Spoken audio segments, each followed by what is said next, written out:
今天我们要特别感谢贾卫东贾厂长，他给我们学校捐献了新的图书馆，还修建了新的跑道。让我们用掌声有请贾厂长夫妇上台讲话。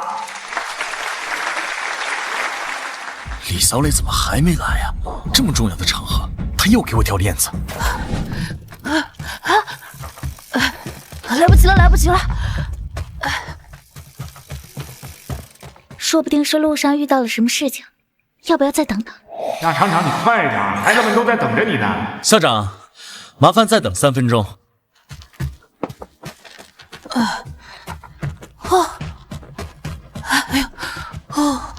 贾厂长，这全校师生都在这等着呢，你媳妇儿的架子也太大了吧？你是不知道，他现在这媳妇儿胖得走不动道，在家除了吃就是睡。话说回来，贾家这厂子一大半是他当年带着嫁妆钱办起来的，没有他哪有现在的贾厂长？就是，那也不能让几百号人等着呀！再等下去，太阳都快落山了。就是，等到什么时候呀？贾厂长，真的不能再等了。教育局领导还在这坐着呢，要不你先上来。要不是厂子执照上还挂着他的名字，我今天都不会让他来。他倒好，故意让我出丑。怎么还没开始啊？贾万万，你们家那头大象怎么还没来啊？时间也不早了，还不开始吗？贾厂长，你先上来吧。啊！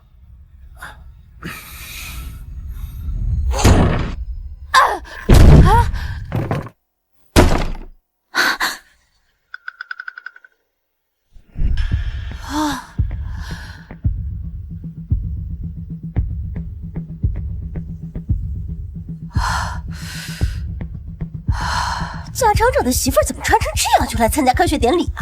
你看她那裙子跟裹粽子似的，再勒紧点儿，恐怕要裂开了。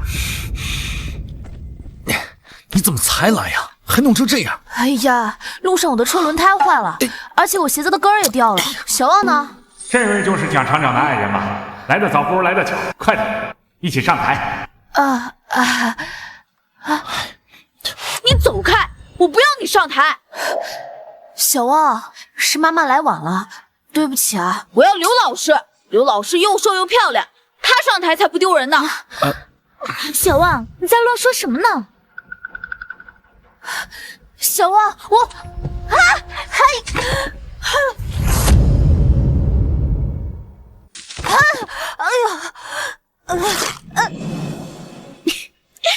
真裂开了！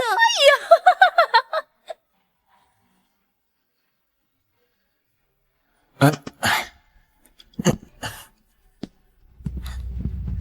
呦，你看他走起来啊，就像鸭子一样，难怪啊，贾厂长不待见他。先坐吧，先坐吧，先坐。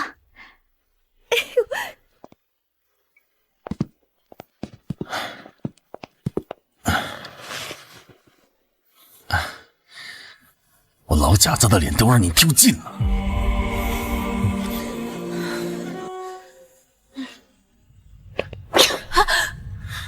那接下来有请贾厂长和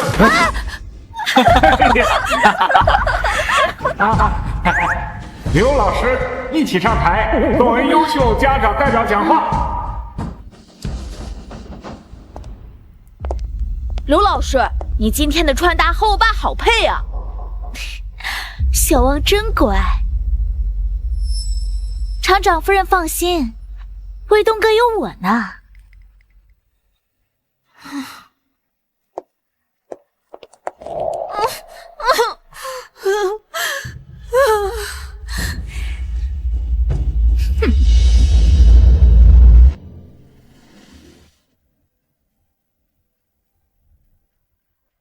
你看他那样，连自己的儿子都不想认他。对，要说啊，换作是我，有一个穿崩拉链、光脚丫子的妈，我也不忍。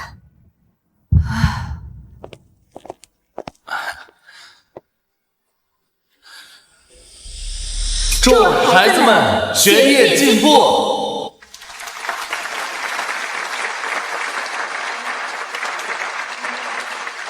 接下来呢，我们工厂还会为我们学校再捐供一个篮球场、足球场让大家在课余时间有个好身体，争取考上清华北大。好，接下来呢，就祝同学们学业进步。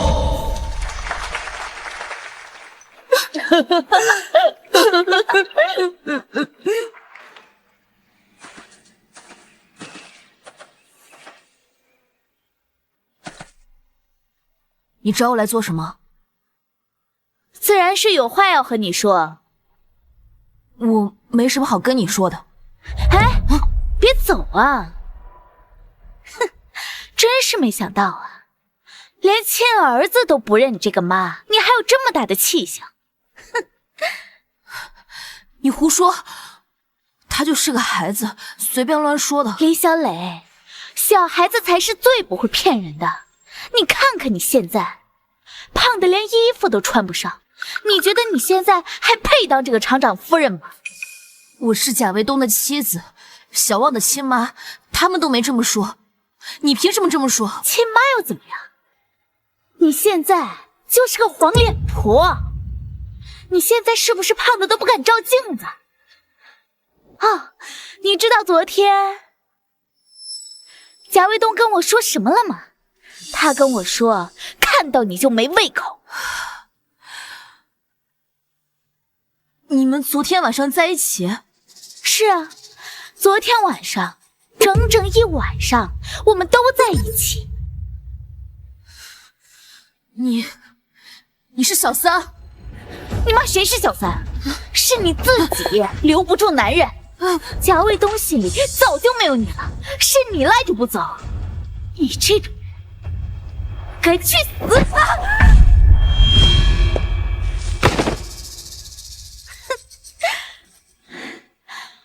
这么高摔下去，这李小磊应该死透了吧？哼，这里这么偏，肯定也没有人看见。就算有人看见了，也是因为你太胖了自己掉下去的，跟我可没有关系。要怨就怨你一直缠着贾卫东，死了也活该。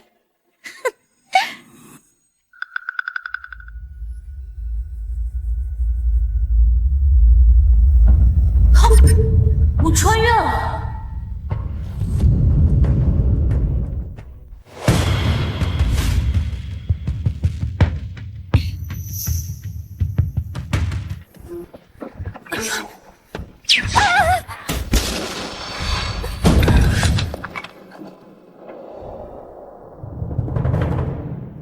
哎，李小磊，你不是挺能耐的吗？倒是应一声啊！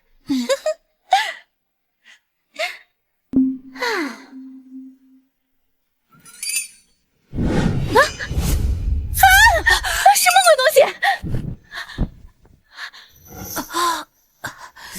这么高的地方摔下来都没有死，你是人是鬼啊？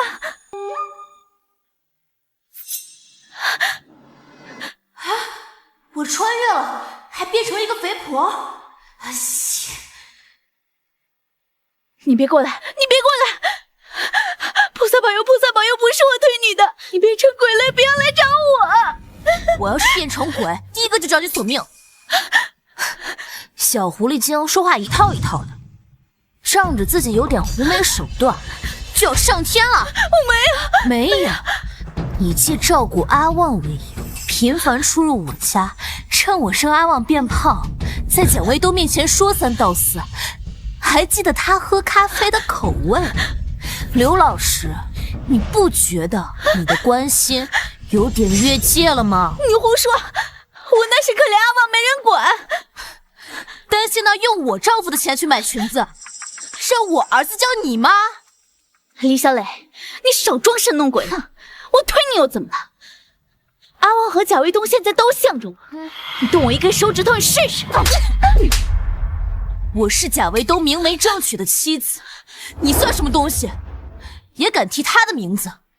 这世的也有小三踩在正妻的头上啊！你干什么？你放开我！你，哎呀，我错了！你刚才推我下楼的时候，可没这么客气啊！李小磊，你要是敢把我从这推下去，你就是杀人凶手！你个死绿茶，还敢恶人先告状！我可没你手那么脏，心这么黑！死肥婆，你看看自己那身肉，走路都颤了。贾卫东都跟我说了，看到身上那身肉就恶心。肥婆也比你狐狸精好。还有阿旺，上次我给他补习作业的时候，他跟我说，刘老师，要是你是我妈妈就好了。连你儿子都这么说你了，你还有什么脸在这跟我装？说完了，我还要说，你个生了孩子就胖成猪的黄脸婆，凭什么占着厂长夫人的位子不放？还不是因为你爸有钱，你的嫁妆丰厚，贾卫东才一直不给离婚。第一，我是贾卫东名为正娶的妻子，领了结婚证，受法律保护。哼，你一个未婚女老师，成天出入我家，在我丈夫面前说三道四，哼，按老话说，这叫窥伺人夫，传出去是要被戳脊梁骨的。第二，我生阿旺发胖，是为贾家传宗接代，我带嫁妆嫁给贾卫东，帮他发家。我是贾家大功臣，轮不到一个外人来说三道四。我那是为了阿旺。第三，你以照顾阿旺为借口挑拨离间，是破坏人伦。你教学生礼义廉耻，自己在背地里却做苟且之事，不怕被学校开除，被镇上的人戳脊梁骨吗？你一个外人，天天惦记着别人的老公和孩子，按理教你就应该被进猪笼。撕了你的嘴！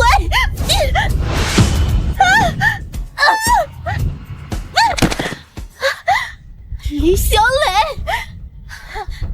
李小磊，你是要杀人吗？我今天就把话给你说清楚，你要是敢骂我一句，我还你10句；你要是敢跟我动手，我让你记一辈子。救命啊！救命啊！李小磊要杀人了！李小磊，你干什么？李小磊，你干什么呢你？卫东哥，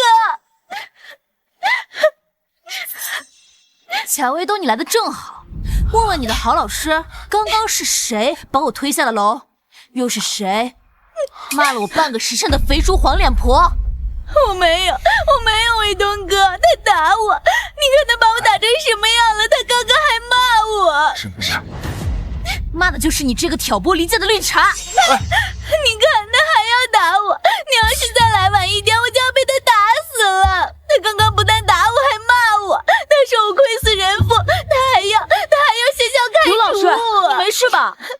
妈妈，你怎么能欺负刘老师呢？他对我最好了。贾旺旺，你看清楚，是他把你亲妈推下楼的。我不信，刘老师才不会干出这样的事呢。再说了，你要是真掉下去了，怎么可能像现在这样毫发无损？贾旺旺，我是你妈，她是一个外人，轮得到你对亲妈说不信？从今天开始，你给我离刘淑兰远点，更不要让我听到说不信。我不要你当我妈妈，我要刘老师当我妈妈。行了，吵什么吵啊？就算舒兰有错，你也不应该动手打人吧？他是阿旺的老师，这传出去多不好看啊！传出去不好看？他刚刚羞辱我的时候，你怎么不说传出去不好看？贾卫东，我才是你媳妇儿，他是一个外人。你吃错药了啊！竟然敢顶嘴了！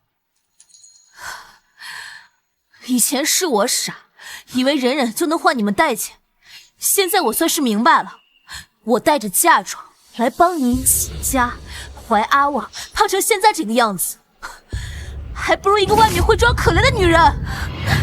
我什么时候说过这句话？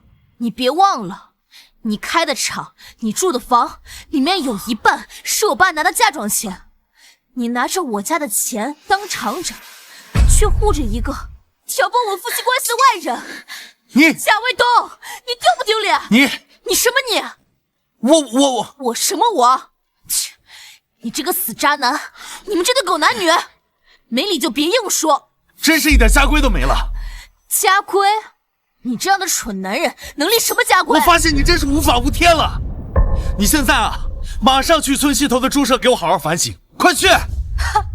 去就去，正好不想跟你这个下头男共处一室。哼！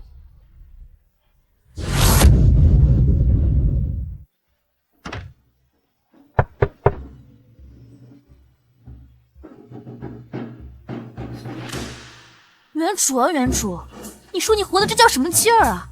简直就没有一点大女主的气势嘛！哼！老公把你当累赘，儿子嫌你丢人，就连插足的小三也能骑在你的头上。哼！现在倒好了，直接变成猪圈来了吧？这是把你当猪养呢！哇！哦，这贾卫东人不行，连猪都养不好。嘿嘿，不过小猪，你们算是撞上大运了，碰上我这么个专家，就算是给我几只瘦成干的小猪，我也能把它们养到上国际大卖场。哎呀，放心啦，以我的能力，一定能带你们过上好日子的。哎呦，真可爱，看我看我。我的娘啊！他们真给你塞这儿来了，这猪舍这苦日子，你以后可怎么活呀？这是原主的好朋友，人善但没什么脑子。谢谢你来看我。这房子怎么能住人呢？哎呀，问题不大，这房子很大，还有改造空间。什么？这……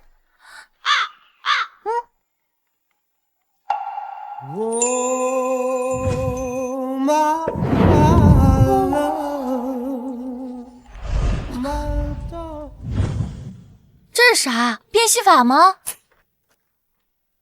？2号箱已打开，请取走物品后关上门。尝尝这个。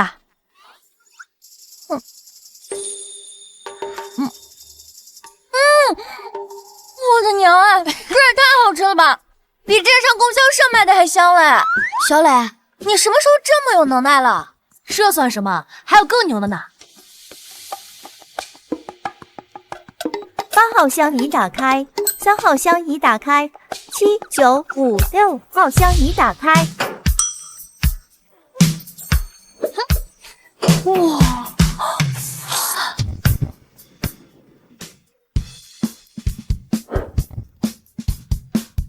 小磊，你这哪里是养猪啊？这猪住的比咱人都好嘞！这是新兴的养猪方式，猪要是休息的好，心情好，应激反应少，那么它的肉就会更嫩，而且更不容易生病。哦，还是你厉害，懂得多。我跟你说，这贾家最近跟赶大集似的，说要给厂子选代言人。这个刘淑兰天天往你家跑，又是给你婆婆追腿，又是给阿旺讲题。这村里人都说啥？说她不光要当代言人，等你公公从城里回来，就逼贾卫东跟你离婚，她好嫁进来当新媳妇儿，给阿旺当后妈，当我孩子的后妈。他问我的孩子亲妈没？哎呀，你又不是不知道，他们家人对你是什么态度。等你公公从城里回来，估计刘淑兰成为厂里代言人后也就松口了。代言人有我在，那个小贱人就不可能当上。你也要参加比赛？不只要去，我还要拿第一！哎呀呀呀！那你这身材……我决定了，我要减肥。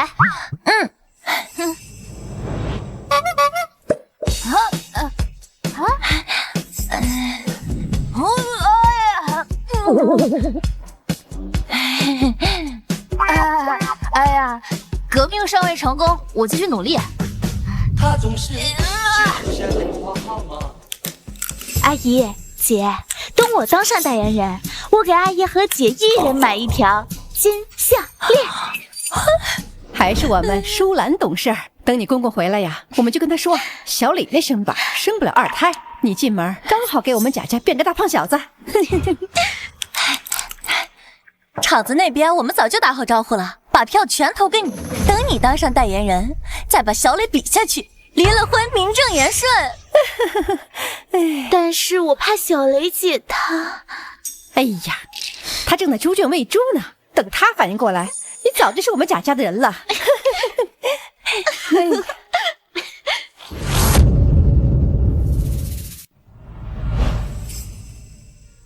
这众所周知啊。别急，我都打好招呼了。等我爸一回来，这代言人肯定是你。好，谢谢姐。舒兰，卫东，你看他那个狐妹子样，为了个比赛都勾引上厂长了。你还不知道吗？他早就背地里呀，让小旺喊他妈了。啊？大家快看，谁来了？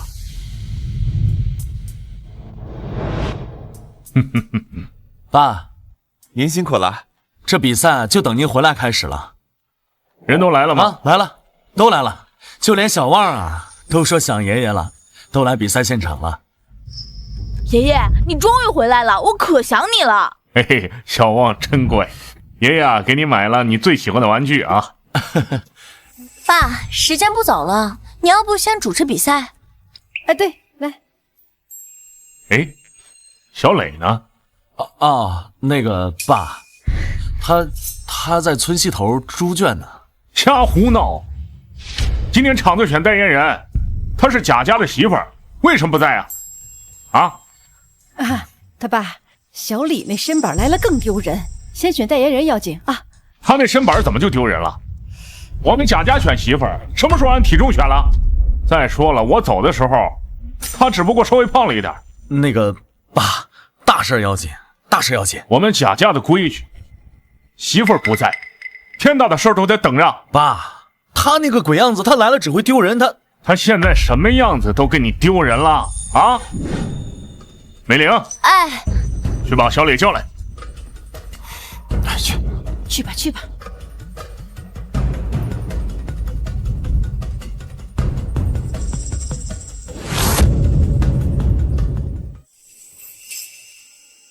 小磊，你公公真回来了，这外面敲锣打鼓的，说比赛马上就开始了，是吗？刘淑兰那个贱人，是不是已经在上面出尽了风头？小磊啊，你这是人未到，倒是料事如神。他可是仗着贾厂长，你不是要去参加比赛吗？再不去就晚了。不过也是，以你现在这身材，肯定两下他们的狗眼。那个刘淑兰算什么东西啊？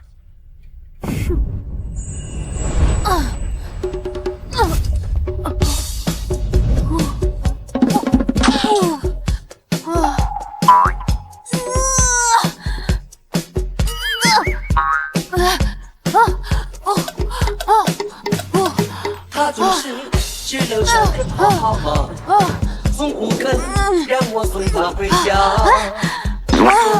也只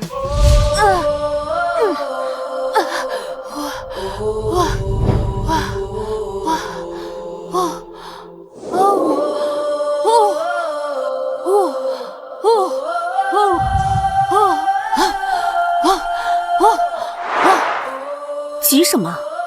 好戏得压轴。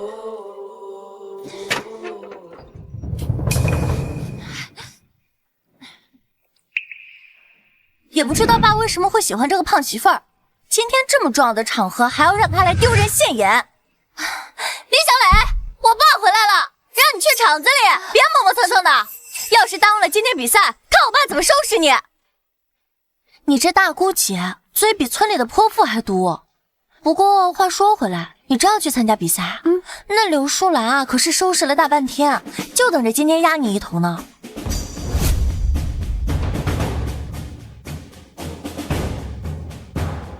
去，但不是为了赢比赛。那是为了什么啊？你没听贾美玲说吗？去丢人现眼，我就是要让她看看，到底丢的是谁的脸。也是，以你现在的身材，分分钟秒杀10个刘淑兰。等着吧，我争口馒头也要争口气。我21世纪的大女主，是能让你们这群人欺负的。怎么还不来啊？怎么还不来啊？真是，都等半天了。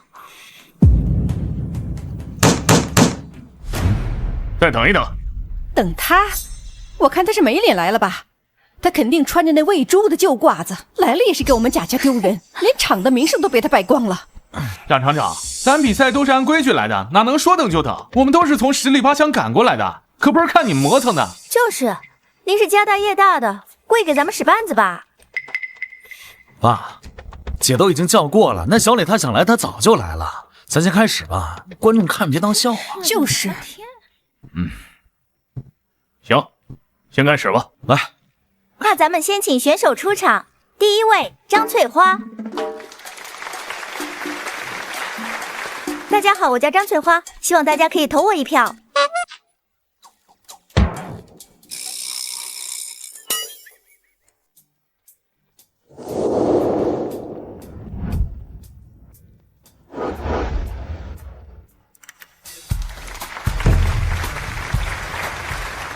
感觉看上去都还行，但总是差点意。不像能撑得起场子门面。爸，别着急，好的还在后面。对，下面有请我们的刘老师刘淑兰上台。好。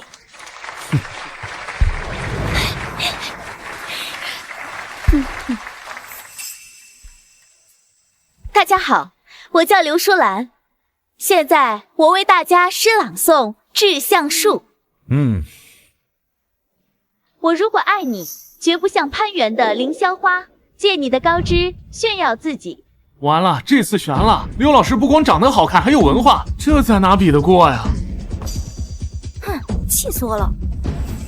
那爸，你看刘老师多有精神啊，又有文化又得体，代言咱们家厂子，保准让供销社的人都抢着要咱们家的货。是啊。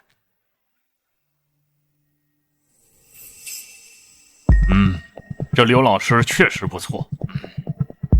最后一位参赛选手李小磊，请上台。李小磊，小磊，他报名，就他那油光锃亮的大脸，还有那腰，比咱家腌咸菜的缸都粗。走一步连身上肉都晃，那不是给我们家丢人吗？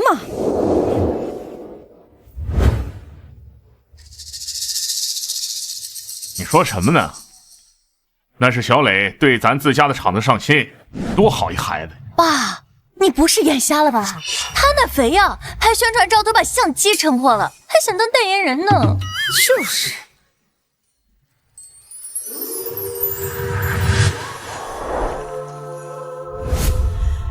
他呢，从来都不爱抛头露面，估计啊就是脑子一热，就报名了啊。哎，对，下面有请李小磊上台。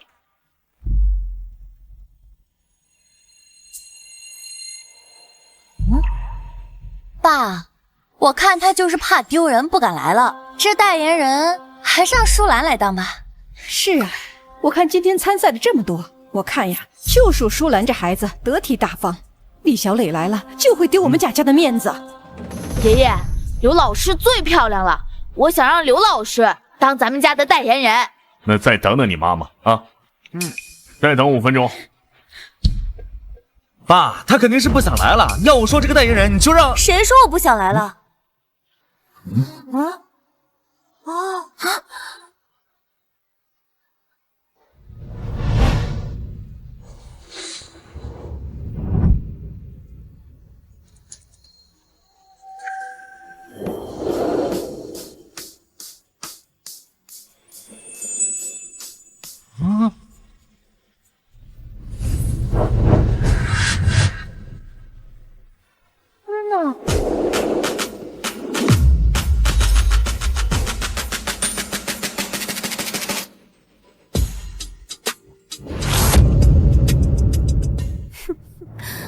谁说李小磊不敢来了？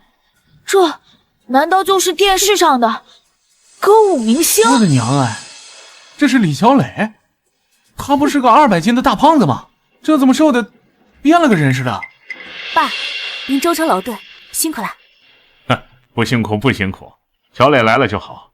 这衣裳，这头发也太洋气了吧！而且他怎么美得像电视里的明星似的？对对对，他们站在一起啊，刘淑兰都黯然失色。哪里洋气了？你们睁大眼睛好好看看，这露胳膊露腿的，裙子都短到大腿根了，跟歌厅里的巫女似的，简直伤风败俗，也不怕教坏小孩子。我教坏小孩子？都改革开放了，你是哪个年代还没投胎的老妖怪？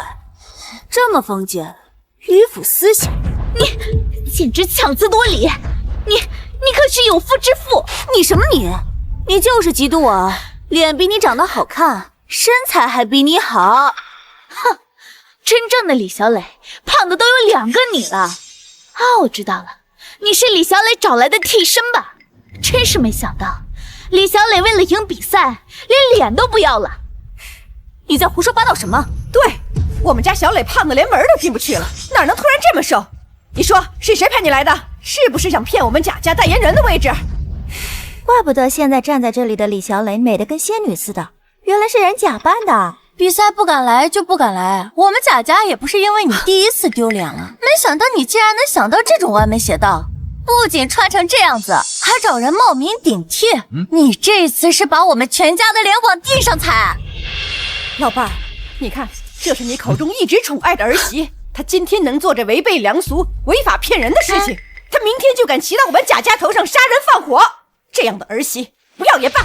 是啊，这贾家竟然能出这种媳妇儿，我支持你们离婚。离婚，对，离婚，离婚，离婚，离婚，离婚。为什么这眼睛这鼻子越看越熟悉啊？卫东，你仔细看看，你自己同床共枕了几年的媳妇儿，你认不认得出？难不成连给你自己生了个孩子的媳妇儿都不认识了吗？这个女人确实是我媳妇儿，是李小磊。卫东，你不要被这个女人给迷惑了，她浑身上下哪有一点像那个肥婆？这颗痣我永远不会忘记，她就是货真价实的李小磊。小磊，好久不见，你比当初嫁到我们家的时候还漂亮。爸，你也是，出去走了一圈，看起来起码年轻了5岁。我的天，这真是李小磊，他真的瘦了，这得掉多少肉啊！可不是嘛，以前看他走路都喘，现在穿上黑皮裙，跟电影明星似的。难道你就是我妈？好像仙女。你个小白眼狼，现在知道你蛮好了。卫东，为什么要帮他证明身份？只要刚才大家都认为他是找人顶替的，这婚不就能离了？贾家媳妇儿不就是我了？瘦下来又咋了？说不定是饿的，肯定没安好心。闭嘴吧，都是自家人，还互相猜忌。小磊，这才过去多久啊？你怎么瘦成这样了？自从上次在开学典礼上给小王丢了脸之后，我就痛定思痛，一直在诸设反省。这些年确实是我做的不对，我决定要做好卫东的媳妇儿，要做好小旺的妈，还要做好贾家的儿媳妇儿。所以我就忍饿不吃，把自己整整饿瘦了100斤。好，小磊，你真是辛苦了，这种毅力才是我们贾家媳妇儿该有的样子。真的太牛了，短短时间竟然能脱胎换骨成这个样子，太让人敬佩了。那就算是你瘦下来又能怎样？选代言人你瞎凑什么热闹？我可没凑热闹，我是来拿第1的。我是来拿第1的。第1？小磊，你该不会减肥减成傻子了吧？婆婆，我理智的很。怎么？难道是我现在的形象配不上代言人的标准吗？哼，那也不是，明明舒兰已经……不会是婆婆你已经内定舒兰当厂子的代言人了吧？帮外不帮亲，婆婆果然是公正无私第一人呐！你可别瞎说啊！明明是人家舒兰自己有本事，赢得了比赛，我可没有给她内幕。小磊，我们工厂的代言人选拔都是公平公正的。好一个公平公正！爸，代言人选拔结束了吗？没有，小磊，你来的刚刚好。好，现在进入最终评选环节，请评委打分。不行，如果就这样评选的话，李小磊现在这个狐媚样子一定能是第1。等一下，贾叔叔，选代言人不是选美，不能只看脸蛋。我现在虽然没有李小磊好看，但是我有文化呀，我可以给厂里面写宣传稿，还可以跟供销社谈合作，这些可不是靠脸蛋就可以做到的。说来说的对，李小磊这些年在我家除了吃就是睡，连账本都不会算，他能懂啥？可不是嘛，以前在镇上供销社看到他正抱着2斤饼干啃呢。贾叔叔，做生意最重要的是讲诚信，文化底蕴是很重要的，你说呢？刘老师有文化，确实比只会吃的强啊。就是啊，选代言人啊，还得选这种有脑子的。我也赞同，刘老师说的对。算你还识相，你瘦下来也就是一个绣花枕头，草包一个，怎么能跟我们家舒兰相比呢？还真是蛇鼠一窝，没一个好货色。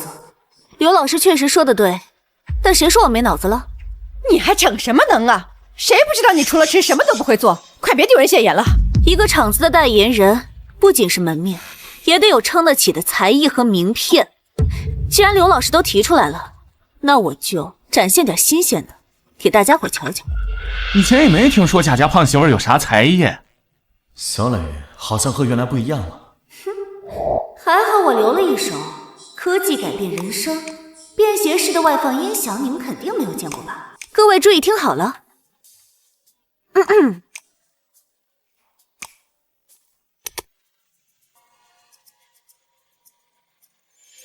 们的家乡在希望的田野上，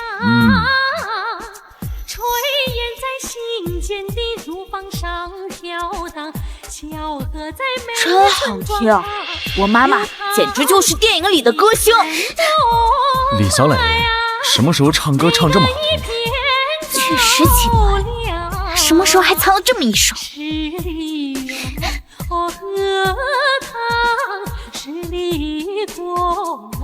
哇，真好听！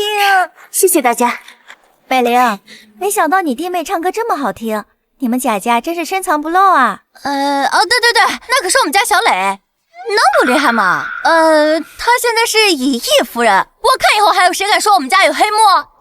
投票结果统计结束，我宣布，本次代言人选拔的获胜者是李小磊。啊，小磊，上台吧。这个代言人，我不当。你说什么？不是李小磊，这种场合你又在胡闹，有啥事回家说啊！我没有胡闹，这个代言人我不可能当。爸，我知道您希望我替贾家撑场面，但是女人不可能一辈子靠着丈夫，靠着婆家，我也该有自己的事业，自己的活法。小磊，你说的对，爸也支持你有自己的念想。可是咱代言人的事儿定好了，谁赢就是谁。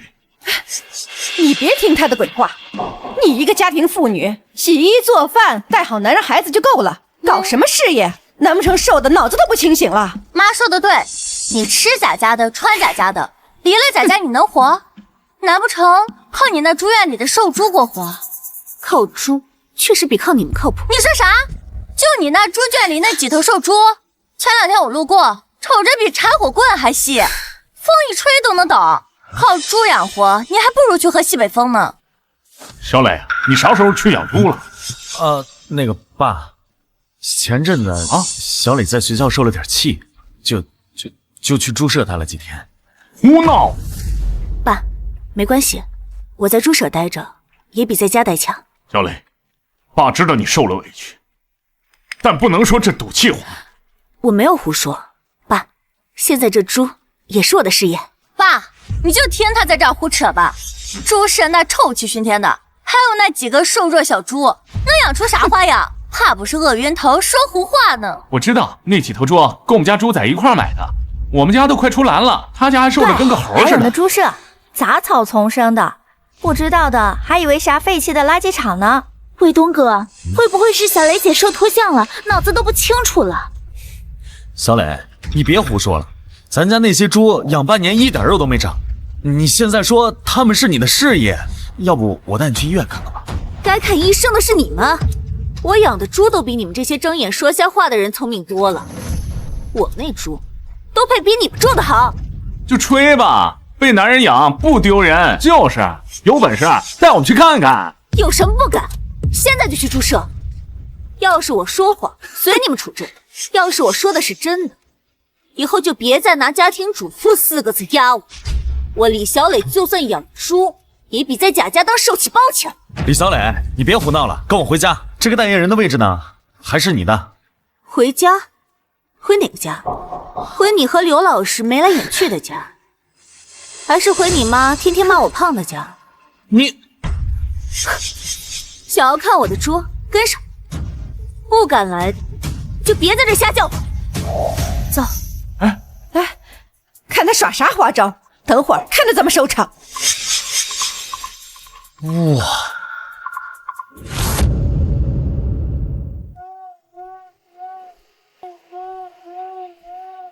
这啥新鲜玩意儿？自己在地上跑，还吃垃圾呢！乖乖，这猪舍比我家炕还干净。小李妹子，你咋弄的？你看这猪养的，精神头这么足，皮毛亮的能招认人眼，肯定能卖个好价钱。卫东不是说这些猪瘦得像柴火吗？猪舍比垃圾场还脏呢。小磊，你到底用了什么办法，在短短时间内把猪舍布置成这个样子？我自然是有我的办法，可教会徒弟饿死师傅，我怎么会告诉你呢？小磊，我们是一家人，你怎么能说出这种话呢？谁跟你是一家人？一家人会把我扔进猪圈，一家人会看着外人欺负我？哎，住嘴！小磊把猪养得这么好是好事儿。爸，你不要被他骗了，就这几头猪说明他运气好。小磊，我劝你还是乖乖回厂子当代言人，我们贾家可以不计前嫌，让你从这猪圈滚回家。谁稀罕你那家？我住这清静，不用看别人脸色。小磊姐，你还是别赌气了，喂猪多辛苦，哪有当代言人风光？风光？我在贾家当牛做马，却被你们指着鼻子骂是胖猪，这就是你们所说的风光。我觉得呀，我在这喂猪也比看你们脸色强100倍。小磊，你说什么呢？那在贾家谁给你脸色看了？这些年贾家把你养的这么……哪儿亏待过你啊？我的老公跟别的女人眉来眼去，孩子被教唆的认贼作母，还有婆婆和大姑姐天天骂我胖骂我蠢，最后还把我扔进猪圈。这就是你们说的没有亏待？小磊，这到底是怎么回事？爸，您可能不知道，去年我发高烧，贾母说我装病，连口热水都不给我喝。贾姐说我偷了她的钱，搜遍了我的箱子，最后钱在她自己的枕头底下找，也没给我道过歉。这些我都忍了，可是贾卫东他背着我在外面找女人。那天他在小旺的开学典礼上，他还想和刘老师一起，想要害死我。什么？贾卫东在外面还有别的女人？你不知道吗？我听说。真有这事儿？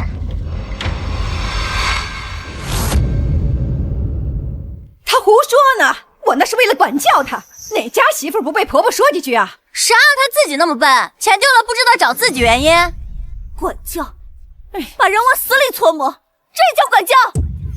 你们就是这么对他的，贾家的脸都被你们丢尽了。哼，老一辈的规矩，媳妇儿不听话就得管教，难不成让她骑到我们头上作威作福啊？爸，他把自己吃成那个胖猪样子，不知道在外面给我们丢多少人，我们还不能说他两句了。丢人？她嫁进贾家，拿嫁妆填你儿子厂子的窟窿，起早贪黑伺候一家老小，你们就是这么待她的？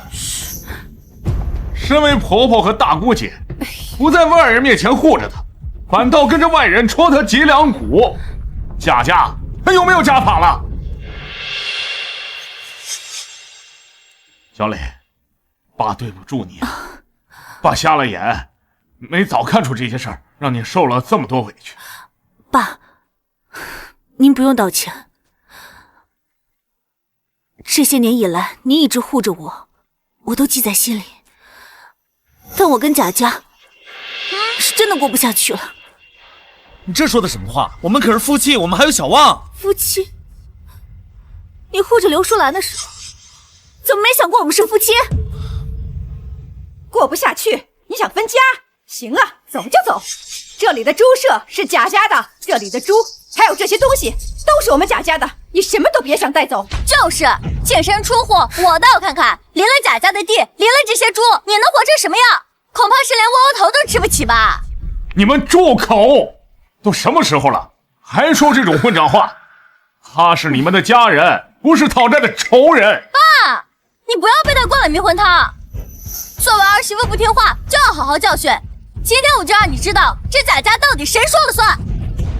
住嘴！谁说了算？贾家也轮不到你说了算。你斗他一个试试。我看你们今天是无法无天了。老头子，你闪开！家里的事儿还轮不到你这个大男人掺和。今天我不把他这张嘴撕烂，我就不是小旺他奶奶。来呀！今天我倒要看看，谁敢动我一根手指头试试！没想到在这儿还能看到贾家这么一出戏呢。哎，行了行了，这么多人看着呢，别闹了啊！我今天是管不了你们了是吧？啊！我，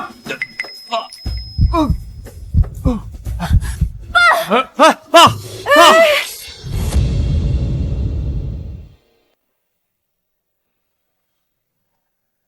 李小磊，你这个方法管用吗？爸怎么还没醒？别着急，老头子，你可别吓唬我呀！你最好祈祷爸没事，否则我要你好看。你说话给我放尊重点。刚才要不是我给爸做心肺复苏，现在你们应该趴在床边哭丧了。你少往自己脸上贴金，要不是你爸能气成这样吗？这时候你倒把自己摘得一干二净了。不是你吵得最凶的时候了，你还好意思说不是你？我能动气吗？行了，别闹了，那爸还没醒呢。爸，别动，让他平躺。他是急火攻心引起的急性心梗，刚才是暂时性休克，现在必须绝对静养，不能动，更不能再受任何刺激。好，不动，平躺。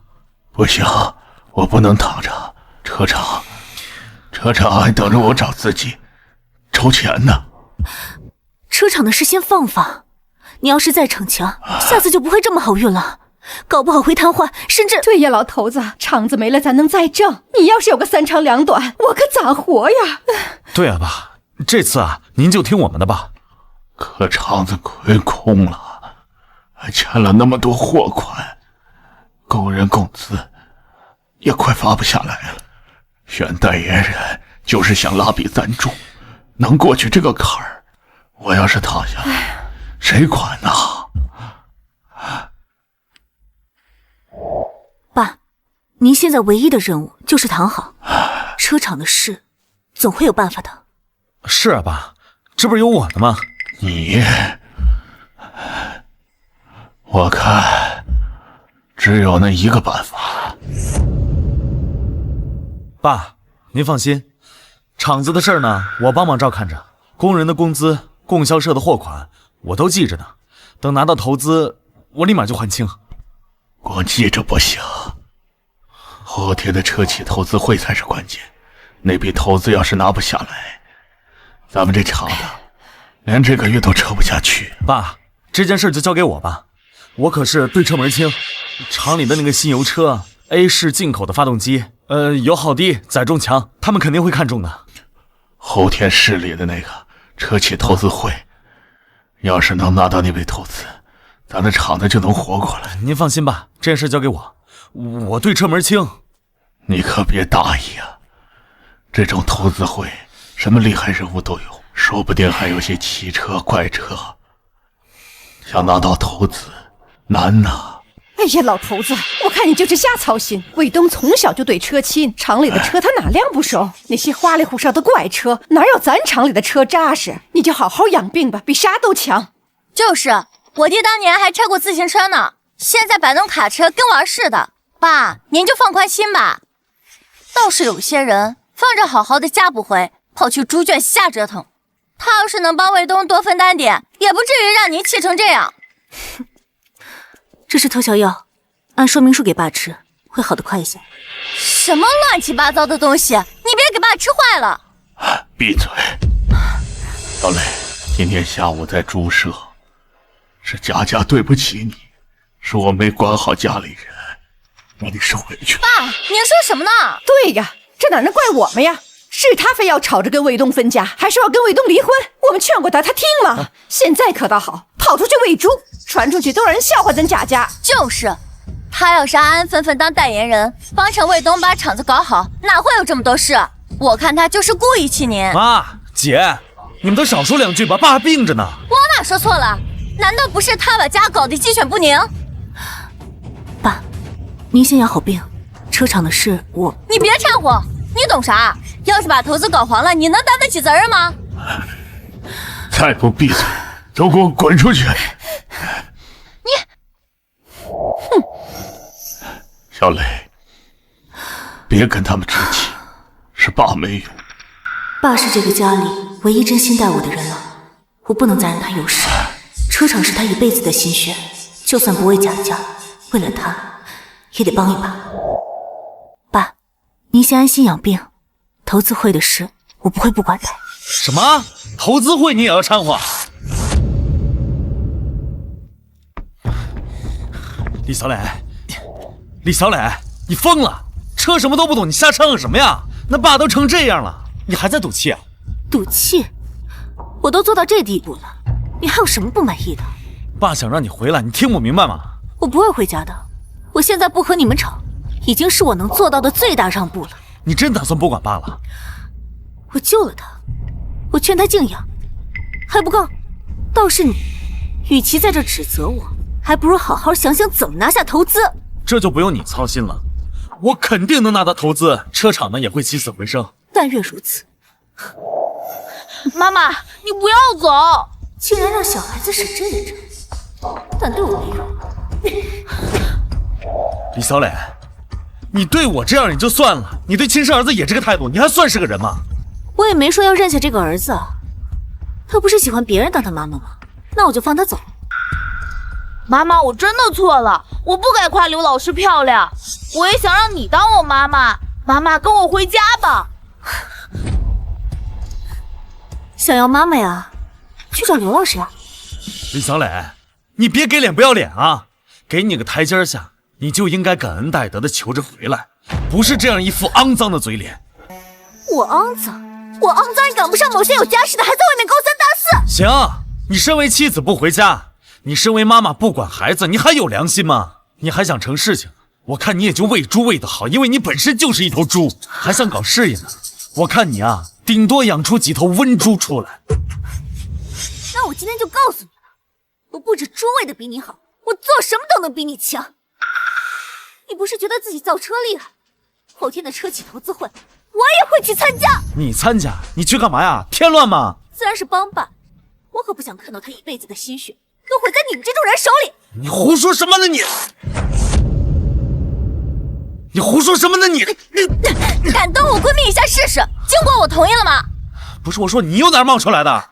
我们的家事还轮不到你一个外人来插手。小磊的事就是我的事，他在你家受了多少委屈，当我不知道？扔猪圈，被人骂胖，现在回来看眼老人，你还管上了？切，走。还有你，我看你年纪小，我不跟你计较。再有下次让我看见你一口一个刘阿姨，认贼作母的，看我不扒你的小裤衩！呸，什么东西！简直是无理取闹！贾家的门你以后别想踏进来。我就说那虎狼窝不能回，看贾卫东那德行，还有那小崽子，白眼了。别气了，我这次回去就是想看看爸的病情，没别的意思。那现在咋办啊？贾家肯定是不能回去了。我决定要参加后天的车企招商会。啥？你认真的？咱连自行车链条都不会修，造啥车呀？我以贾卫东这辈子都别想抬头的幸福骑士，无比认真。他不是觉得我只会养猪吗？那我就让他看看，我这个养猪的是怎么让他输得服服帖帖。对，把他比下去，看他还敢不敢嚣张。其实我也是想帮爸一把，他是这个家里唯一对我好的人，我不想看着他的心血就这么彻底没了。可是咱连个螺丝都拧不明白啊！有我在，还怕什么？对，咱们大女人绝不认输。不过咱们现在连个车轮都没有，招商会还来得及吗？确实来不及。哎，但我们有现代高科技，根本不需要自己造。他们搞油车，80年代，哼，我来玩点新潮的。这辆车的发动机啊，是从 A 城进的，油耗呢比普通的车低3成，载重呢多了1吨。这次招商会啊，我势在必得。等拿到投资呢，爸的心病也好了，厂子的亏空啊也能补上了。这李小磊啊，到时候也得乖乖自己求着回来。卫东哥，这次招商我们肯定能拿下。小磊姐嘛，让她好好反省反省吧。不好了，出事了！不好了，出事了！小磊那个阴魂不散的贱人，咋咋呼呼的天塌了，比天塌了还糟！李小磊也报名参加车辆招商会了。什么？他那天真不是说着玩的啊？真就跟我较真儿去参加车骑比赛了？李小磊连车都骑不利索，还想坐车呢，这不就是去给我们丢脸的吗？哼，虽然他会丢人，但这女人啊，吃醋耍耍性子才是正常的。行，随他去吧，现在拿下投资才是正事。放心吧，我这油车啊可是顶配，光发动机啊就花了2万。这次招商会呢，我们势在必得。啊，也是啊，比赛后天就开始。李小磊就算有通天的本事，3天也造不出车来，到时候也没法子去丢人现眼。哼，走吧。哼。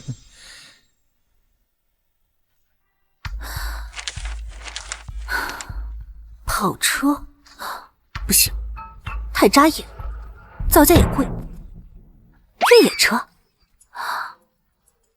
这年代的人怕是接受不了。不行，不行，这个也不行。呀，这个可以啊！咦，这是啥？怎么长得跟玩具似的？这个呀，就是我们的参赛秘密法宝。那小车咋还拿不盖呢？管他呢，指不定是啥破玩意儿。不好意思露脸呗，还是咱这车不错。你那车咋样？我这车拉货多，上次拉棉花，我一趟赶别人2趟，拉得多有啥用呢？我3轮车能坐6个人呢，赶急走亲戚啥都行，比那自行车快多了。行了，我要的车不只是普普通通能拉货、能载人的车，那样的车供销社门口一抓一大把。我要的是创新，是让人眼前一亮的车，能跟得上生产力，跟得上改革开放的步伐，这样的车才配拿我赵某人的投资。那招商会正式开始，请各位参赛者依次展示车辆。你先上。你先。我这款车拉货多，我这款车速度快。还有谁？我，赵老板，你好。我这辆车啊，可是 A 式进口发动机，油耗呢比普通车低3成，全市啊找不出来第2辆。这贾家厂子就是有钱啊，能弄来进口货。贾卫东确实是研究车的一把好手，车是不错，但总感觉缺点什么。难道还有别的车比我的更好吗？贾厂长的车确实不错，还有哪位要展示？这第一啊，肯定是我的 A 城进口发动机，油耗呢100公里不超过10升，全市呢找不出第2辆，还有谁不服的？我还是烧汽油的嘛。就是，除了能装，看不出来什么新意。别光在底下嘀咕啊，有本事把你们的车拿出来比一比啊！啊，卫东哥，我们这次稳操胜券了。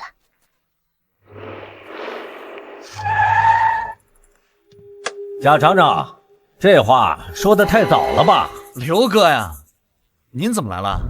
听说有个招商会，来看看。你那破车也好意思称全市第一？哼，这是谁啊？怎么说话这么嚣张？刘虎啊，全市啊最大的车企就是他家的，手底下呢管着上百号工人。我的娘，那不是刘虎吗？他怎么也来了？对呀，他家大业大的，还需要这点投资？你懂啥？这年头谁会嫌自己钱多？瞧瞧，这可是帝国进口豪华油车，油耗比你低2成，速度比你快3成，还带真皮座椅。你那车连给我提鞋都不配。我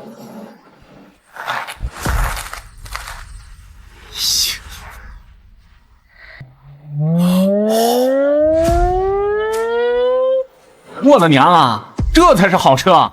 雅家的车跟他一比，就是个破4轮。真是倒大霉了，碰上这冤死。我们是不是要输了，卫东哥？哎呀，比贾老板的车强，但还是烧汽油的老一套，不够创新。赵老板这是没见过好东西啊！这年头，车不就是看油耗和速度吗？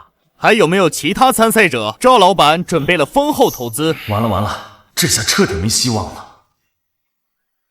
不好意思，我来晚了。你还真来凑热闹啊？我没凑热闹，我是带着我的车来参赛的。参赛？小姑娘，你车呢？光动动嘴皮子，参不了赛啊！哼，在这儿。啊！哎，这什么车啊？像个虫子，花里胡哨的，从来没见过。对呀，刚开到跟前没听见响，这发动机的引擎声音真小。哪里来的小姑娘？毛都没长齐，开辆玩具车来凑数啊？这是投资会，不是过家家。看见没？帝国进口豪华油车，跑起来比你这虫子车快3倍。刘哥的车就是威风，这才叫车。你添什么乱呀？没看见刘哥的车吗？啊，赶紧回去吧，别给贾家丢人了。就是一个喂猪的懂什么车啊？怕不是从猪圈里拆下的零件拼的吧？小雷姐，别逞强了，你是斗不过刘哥的。赵老板，这是我的参赛车辆。哦，你的车有什么亮点？您别看它小，奥妙可多了。奥妙？那不是一堆破烂糊弄人的吧？我这车加厚钢板，真皮座椅，你这车有啥？李小磊啊，快别说了，趁现在还没丢那么多人。我这车想要什么就有什么。这女人不会疯了吧？居然敢说这种大话！是吗？就你这小破车，呵呵。刘厂长，你可千万别瞧不起它。首先，它外观特别，是经过精心设计过的。精心设计？对，在电视上确实是没有见过这款造型。哟，车没实力，就开始吹好看了。车是用来开的，不是用来唱戏的。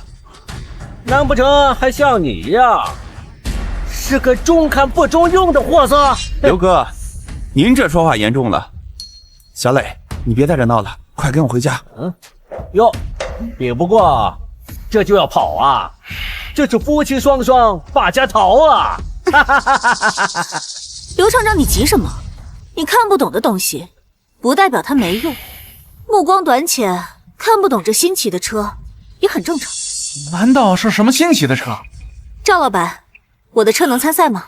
看赵老板这个表情，怕不是觉得这个车不行吧？哎，赵老板，你可别被他骗了，这车就是个花架子，根本不能用。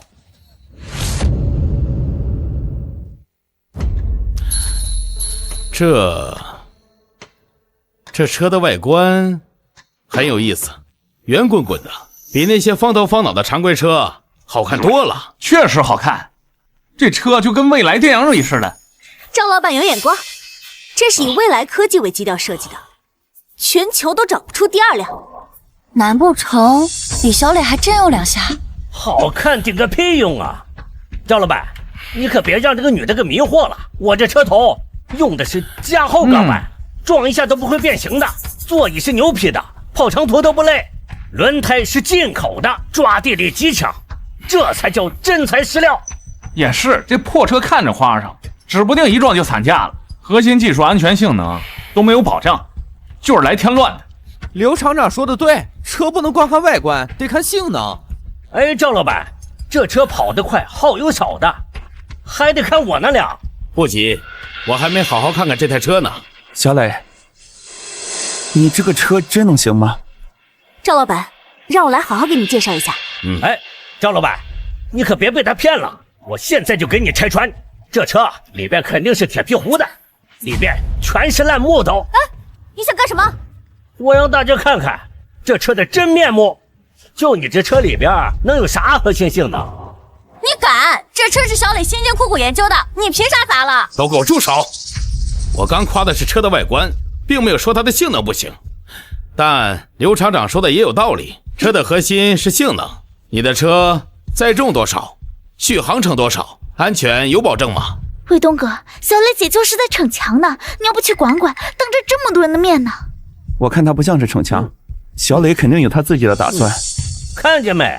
赵老板都质疑你了，什么都说不出来了吧？我看你啊，趁早认输吧，别在这儿丢人现眼。今天啊，我非把它砸开，让大家看看你这车到底是不是个空壳子。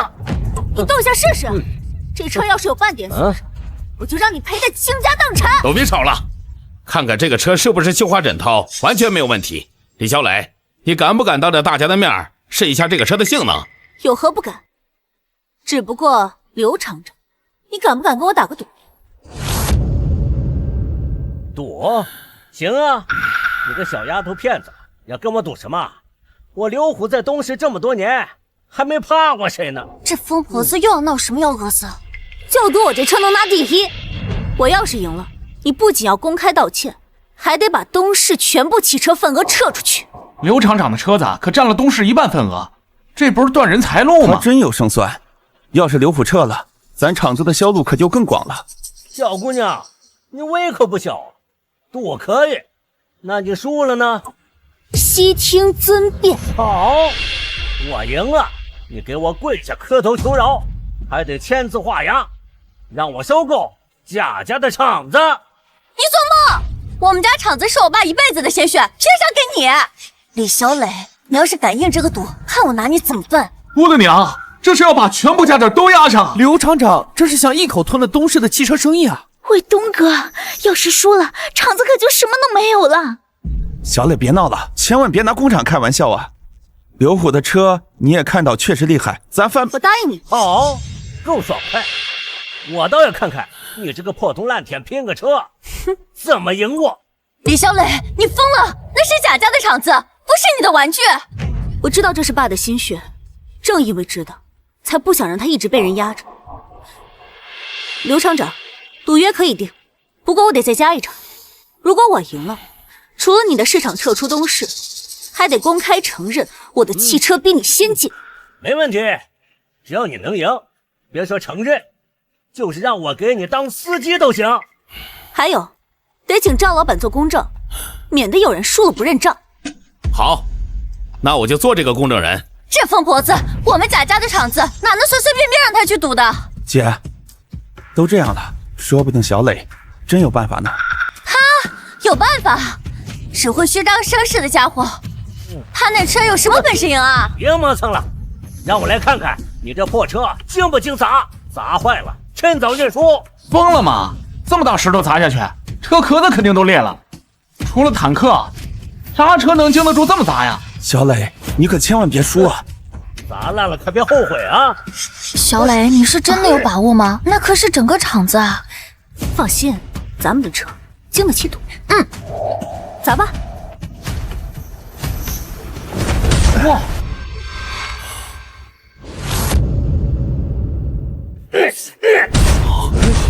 这怎么可能？这怎么可能？我的娘啊！这啥材料？比钢板还坚固啊！邪门了！刘厂长这个石头，连普通卡车都能砸个大洞。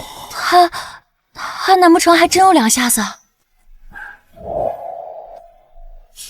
这车用什么材料做的？一点痕迹都没有啊！这不可能！这怎么可能？见鬼了！这是！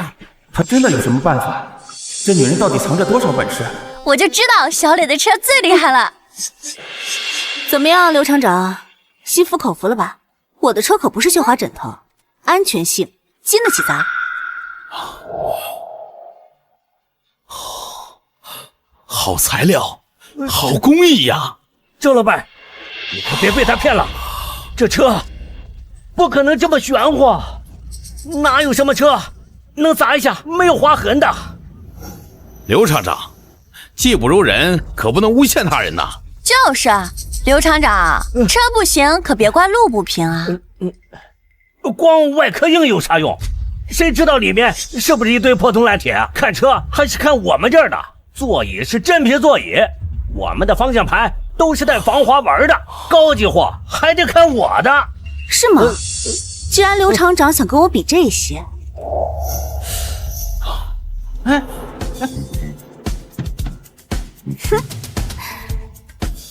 那你看看这些，见过吗？这是啥？这个座椅看着怪奇怪。这可是记忆座椅，可舒服了。真当自己是发明家了，又搞什么噱头？这破棉布塞的座椅，破布料，刘厂长倒是拿出破布料给我们瞧一瞧呀。就是，瞧见没？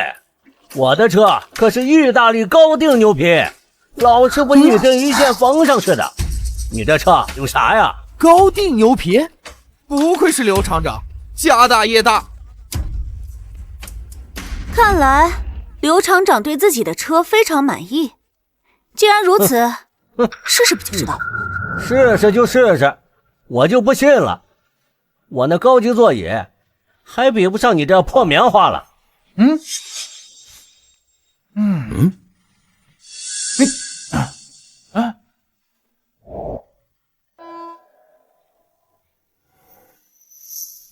牛皮座椅真舒服啊！看吧，快点认输吧。急什么？他这不是还没做的吗？你这个破棉布，做不做有什么关系？请。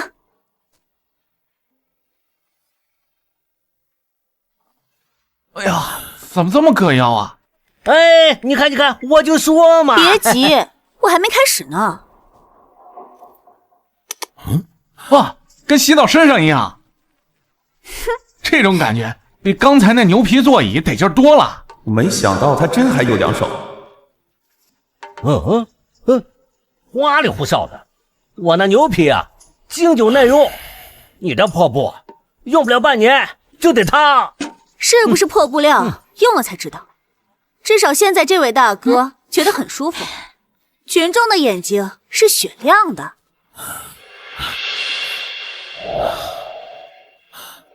哎呀，这技术可以呀，有点意思。哪儿生产的？赵老板别急，还有更神奇的。赵老板别急，还有更神奇的。哦，还有什么好技术？拿出来给我们瞧瞧。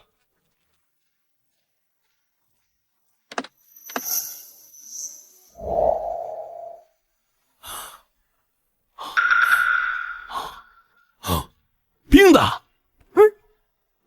没想到居然还有冰箱。来一口。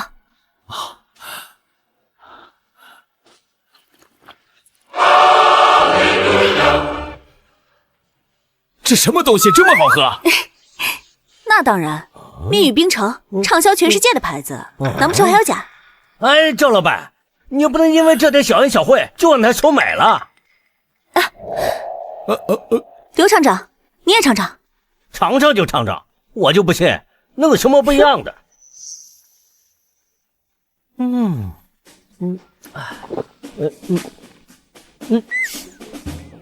这个女人还有什么我不知道的？竟然这么厉害！不就是喝的吗？有什么？李女士，没想到你这车里面有这么新奇的东西，还这么贴心，比那传统汽车呀先进太多了。啊，这第一名！太好了，小磊这次赢了，咱们厂子有救了。等等，光是外壳硬，里面花里胡哨的，能有啥用啊？是啊，车是用来跑的，是要拉货赚钱的，讲究的是经济和实用。这些花里胡哨的玩意儿，能当饭吃吗？是啊，是啊。赵老板，我那车加满1箱油能跑300公里，这1公里成本啊还不到2毛钱。他这车一看就……他这车一看跑3公里就没油了。是啊，是啊。对呀，车再好看，不能跑也是白搭。车是用来干活的，不是拿来当摆设的。贾厂长说的在理，实用才是王道。我看这个车它就是个噱头，真要拉起货来，怕是要散架了。敢不敢让他出去跑一圈？我看你这个车连50米都跑不到，要是半路没油趴窝了，别让我们去给你拖车呀！李女士，车的核心终究是动力，你的车真的能跑吗？小磊，要不咱别比了吧？我就说他是个花瓶摆设，第一还是我的。到底敢不敢跑啊？要是不敢，就趁早认输。跑就跑，只不过你输了，可别哭。哼。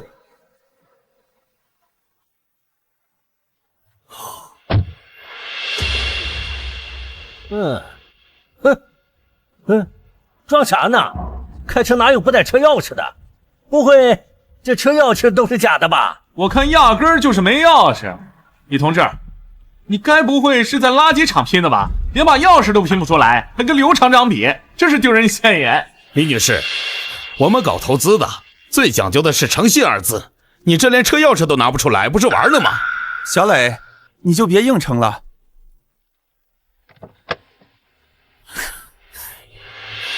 急什么？谁说开车一定要有钥匙？吹什么牛啊！全天下哪有不用钥匙就能开的车啊？你当你是会念咒的神仙啊？我这车就可以。装还装？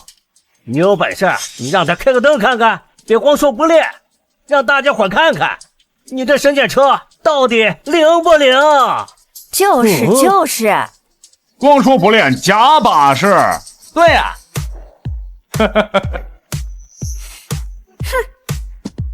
啊！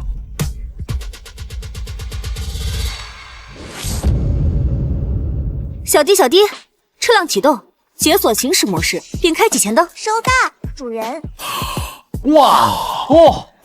我的娘，这不用钥匙，用嘴说话就行。这啥玩意儿？太厉害了吧！比收音机还神。小磊他真的做到了。现在这个车能做到这个地步了？等等，你这车就会弄这些花哨的，该不会是个空架的吧？油箱在哪里啊？别到时候跑路上没油趴窝了，显得我溜火，胜之不武。油箱？我这车根本不需要加油。还有汽车不用加油的，难不成加的是空气啊？就是啊，哪有车不用油的？你当是小孩玩的铁皮青蛙，上了弦就能跑啊？我都说了，我这车不大，奥妙可不少。笑话，没见过吹牛能把车吹起来的。不信，那刘厂长大可以自己检查检查。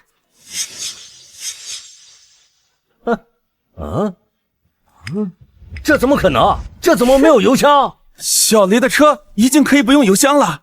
卫东，小磊的车真没有油箱，能行吗？咱们会不会输啊？姐，你就相信小雷吧。眼见为实，刘厂长，现在还有什么话好说？没有油箱怎么样？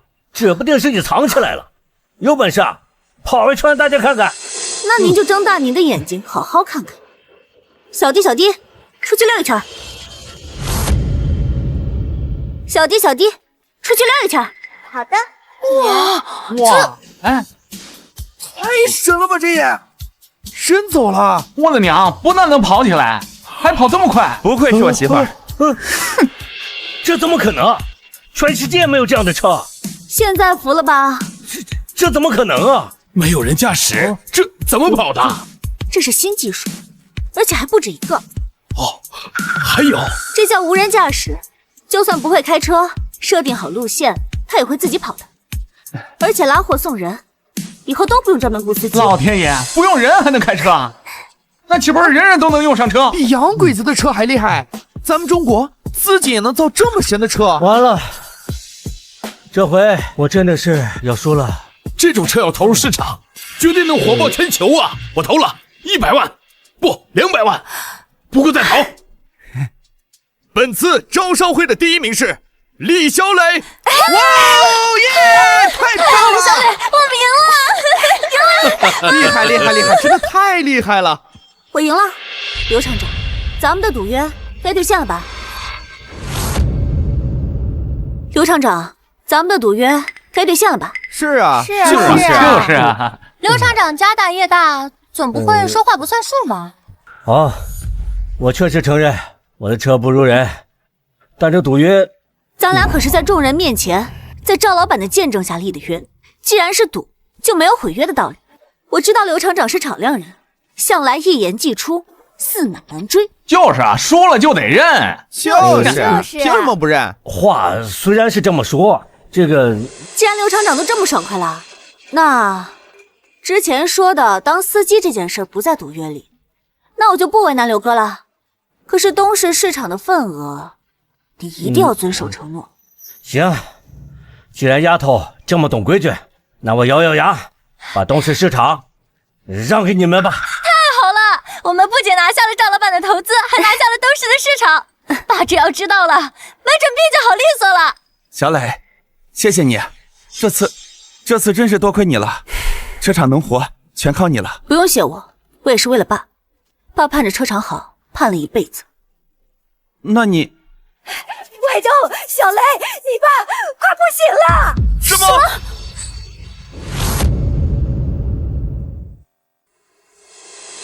医生，你就再给看看，就再看看！我家老头子今天早上还喝了2碗稀粥呢，现在就成这样了，我求求你了！哎，不是我不使劲，这心脏功能已经彻底垮了，要不赶紧送往省城医院，兴许还有1/1000的希望，再晚就……爸，妈，这是怎么了？他下午因为有个投资会，他一下就坐起来了，说要去厂里看看。他刚走到院里，咚一下就栽到地上，到现在都没醒。我那苦命的老头子！妈，您先别着急。医生，我爸这咋回事？还能治对不对？该用的药都用了，真没啥办法。贾厂长，你们准备准备吧。不可能，你肯定是看错了。药箱肯定还有好药，你再给我爸打1针就1针。对不起，真的是无力回天了。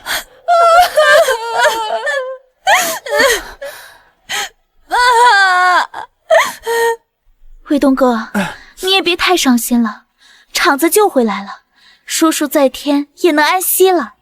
胡说什么呢？爸还有救，你还有脸说话？爸今天这个样子都是你害的，是你，都是你这个丧门星！妈，你说啥呢？我还能说什么？那天我就看他不对劲儿，他那天给的药根本就不是良药，而是毒药，他是害死你爸的杀人凶手。就是，那猪就不对劲，这药里边不知道掺了什么脏东西。爸今天要是有3长2短，我饶不了你。小雷姐，我知道你急着证明你自己，那你也不能拿叔叔的命开玩笑呀！你那些药连说明书都没有。小磊，那天你到底给爸吃的什么药啊？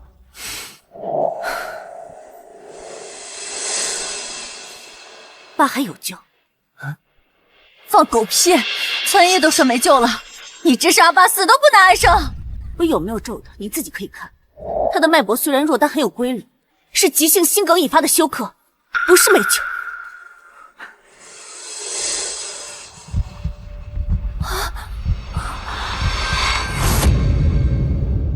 他说的对，的确脉搏还有规律。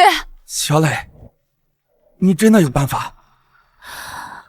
你说呀，到底咋救？从这到省里大医院山路崎岖，最少要3个小时，根本来不及。但是可以从快递柜里准备心脏除颤仪、无菌手术包、麻醉剂，而且21世纪的设备更加先进。但我只在实验室给动物做过模拟手术，从未碰过真人，也没有十足的把握呀。小磊，有办法你倒是说呀！你是不是想不到办法，故意在这拖延时间？就是，装什么神医？有本事你现在就让爸睁眼！办法有，但需要绝对安静。要是想救他，你们现在立刻出去，把门关上。要是谁敢进来捣乱，出了人命，谁自己担着。你算什么东西，敢指使我们？谁知道你自己在这屋对爸做什么？对，我是不可能离开我家老头子的。要是再耽误时间的话，我也救不了了。妈，姐，你让小磊试试吧，毕竟之前他救醒过爸一次，你就再信他一回。李小磊真有两下子，别是瞎胡闹，爸这情况真耽误不得。你这个不孝子，你被这个狐狸精灌了多少迷魂药？今天你敢让他动爸一根手指头，我就一头撞死在这儿！妈，爸的呼吸都快没了，现在只有小磊能试试了。妈，您就不能把你的火气压一压吗？压？我压个屁！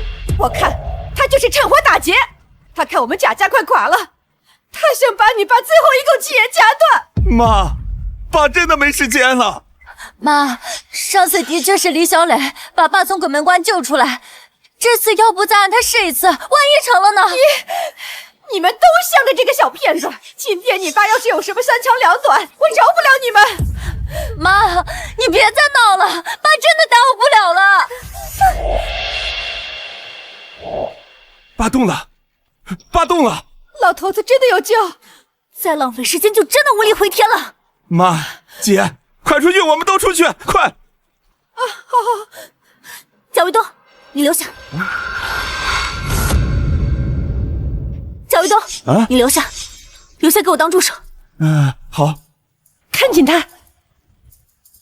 小磊，到底咋救啊？你想让我做什么，你尽管吩咐。上刀山下火海我都。闭嘴！小玲，你去我注射的柜子里，把标着急救相依的箱子、蓝色布包着的手术器械，还有那瓶写着丙不酚的药水都拿来，越快越好。记住，别让人看见。啊，小磊，这是啥呀？还有你刚才对着这玩意儿说都说了什么呀？还有什么丙泊酚，这都啥玩意儿啊？你是好奇宝宝吗？时间紧迫，快准备好。好。小磊，你确定这些玩意儿能救我爸？想救爸就别问，等会儿不管看到什么都不要出声，所有事情听我指挥。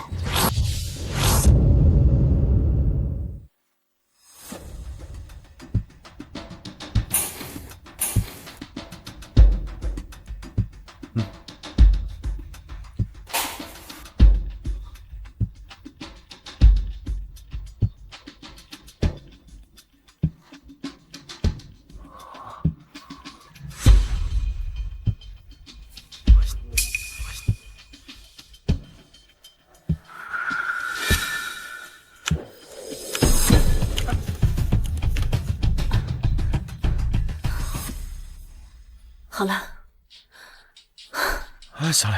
小磊，爸这就没事了吧？暂时脱离了生命危险，但还得再观察一下。爸，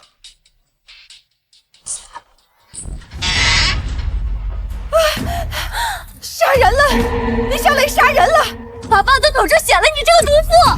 别在这吵，爸需要安静，再闹下去就是催他死。催他死？我看你才是那个催命鬼！我要让你血债血偿，我让你抵命！妈，你冷静点。小磊刚拼尽全力将爸从鬼门关拉回来，你看他现在还满头大汗呢。他真的救了你爸？真的，这些东西呢，都是小磊为救爸准备的。你们别信，这些东西来路不明，说不定啊，就是他用邪术变出来的。他就是要害死叔叔，好霸占车场啊！他就是个妖怪！你闭嘴！是我求着小磊救爸的。妖怪也比你这个披着人皮的毒蛇强。毒蛇，卫东哥，你听啊，他骂我是毒蛇，你就让他这样羞辱我吗？能不能别再添乱了？好，你们现在合起伙来欺负我一个外人是吧？妈，你要是不信，可以摸摸爸的脉搏，看看他有没有气。看就看，老头子要是有什么问题，我让你抵命！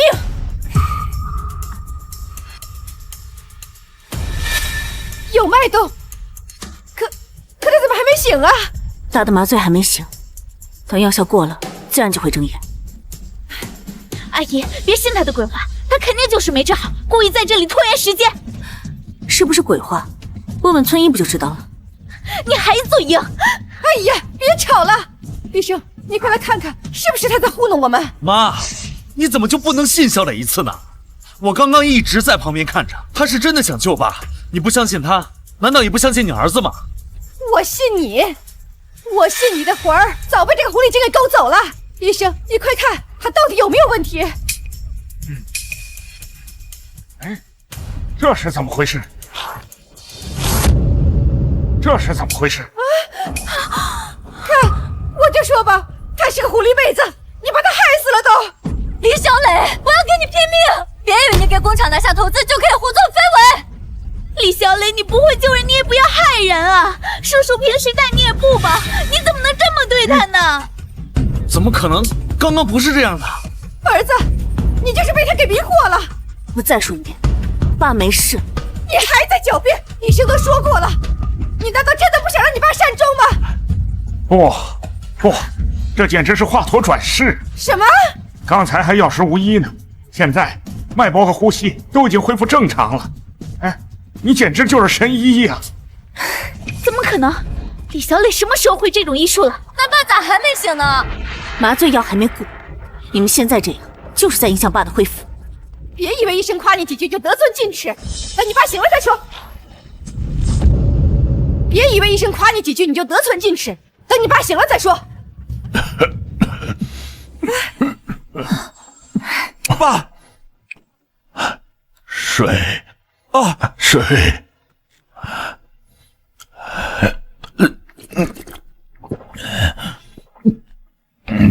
爸，你感觉怎么样？好点没？我的胸口怎么这么痛啊？小磊，这怎么回事啊？爸，这是正常现象，不过这次你一定要好好在床上休息养病。好，这一次说什么都不让他下床了。紧张什么？不就是得个小病？爸，你别逞强了，你都把我和妈吓死了。卫东啊，厂子投资的事儿怎么样？成了吗？成了，爸。赵老板很喜欢，直接投资了200万，我们车厂有救了。成了就好，成了就好。这话说起来，还是要感谢小磊，要不是他那辆车，我们也不会拿到投资。小磊，真是辛苦你了，之前让你受了那么多委屈，是我们家里对不住你。没事的吧？我也是。叔叔，阿姨也是为了这个家好嘛。这是我们家的事，什么事轮到一个外人插嘴？小王奶奶，你觉得我说的对不对？小王奶奶，你觉得我说的对不对啊？对，小磊，妈之前做的不对，妈向你道歉。小磊，一家没有隔夜的仇，姐之前做的也不对，你也多包容。你看小磊多懂事儿，他肯定不会那么小心眼的。一会儿我就把你的行李给搬回来，我们一家人把日子过好比什么都强。哎，我也去。谁说我要搬回来了？小磊，你还有什么不满意的吗？我和妈都跟你道歉了，你还要怎样？小玲，小磊，搬回来住吧。以前在这让你受了那么多委屈，爸对不起你。以后只要爸还活着，就绝对不会让你受半点委屈。爸，不完全是这个原因，我想自己有自己的事业，就不麻烦家里人了。好，爸就不勉强你了，但你要记住，这永远是你的家，你随时能回来。那我就先回去了，你好好休息。卫东，快送送。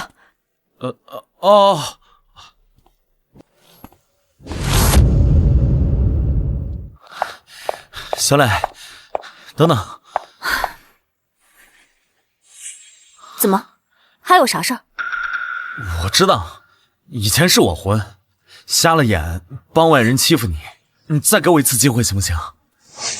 贾卫东，机会不是靠求的。再说，我们2个人之间没有什么机会不机会的。我们之间怎么会没有感情呢？我们已经结婚7年了呀。7年？还好意思说这个？原主就这样忍气吞声被你们欺负了7年，过去的事情就不要再提了。你现在有这个心思，还不如把厂里的麻烦解决好，好好照顾爸。小磊，你放心，车厂的事呢，我一定会办好，不会让爸操心，我也会照顾好爸。以后呢，我也不会再让你受委屈了。这个就没必要了。小磊，我求你再给我一次机会好不好？卫东哥，你们干什么呢？不愧是小雷姐，嘴上一套，背后一套。你胡说什么呢你？你胡说什么呢你？卫东哥，你弄疼我了。小磊，你别误会啊，我和他真没有关系的。哎，你不用跟我解释，你们什么关系？我不在乎。你看，他都这么说了，你还缠着他干什么？她是我媳妇儿。你怎么可以这么对我？那我呢？真是无聊。小磊，卫东哥，他只是在和我置气，你生什么气啊？闭嘴！当初要不是你挑拨，我和小磊怎么会闹成现在这样？我告诉你，从今天开始，不要在我面前说他一句坏话。你不可以这么对我，我都是为了你。为了我，就该篡夺小旺不认妈；为了我，就该在我爸病床上说小磊坏话，是吧？刘淑兰，真没想到你是这种。小磊，我知道你现在还在跟我赌气，我会证明给你看的，我是真心的。哼。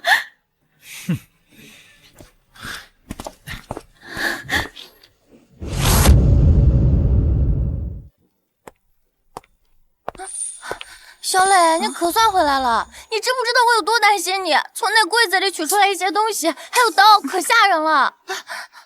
你没受伤吧？哎呀，我当然没事了，是贾卫东他爸，我给他做了个手术。啥手术？小磊，你啥时候会做手术了？这不重要。哎，那贾家没有为难你吧？那倒是没有，就是求我搬回去。搬回去？不行不行，就你婆婆和大姑姐，你搬回去指不定怎么欺负你，受委屈呢。不能这么轻易回去，除非他们八抬大轿的请你回去。放心吧，我才不会回去，我还要继续搞我的事业呢。大女主就是要专注于事业。你弄那车在投资会上那么风靡，要不咱们还继续造车，肯定能拉来更多投资的。不行，当时弄这辆车就是为了爸，就不跟贾家抢生意了。那要不咱还继续养猪？不，我得想点新鲜玩意儿。新鲜玩意儿？新鲜玩意儿。花，这花是我从村头摘的，挺香的。不过可惜的就是1周就败了。花败了。我想到了。你怎么这么开心？你呀，真是我的大福星。我们就做永生花。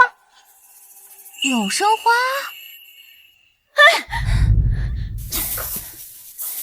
我只是来探望贾叔叔。舒兰，不要怪姐，爸交代了，刘舒兰和狗不得入内。不带你们这么羞辱人的！你原来可是求着我当弟妹的，你现在怎么翻脸比翻书还快？以前觉得你是个知书达理有文化的人，没想到你是这样的人。那你又是什么好东西？难道你不是欺负李小磊欺负的最狠的那个人？你，这是我们的家事，容不得你一个外人来插手。你以后还是不要再来勾搭卫东了。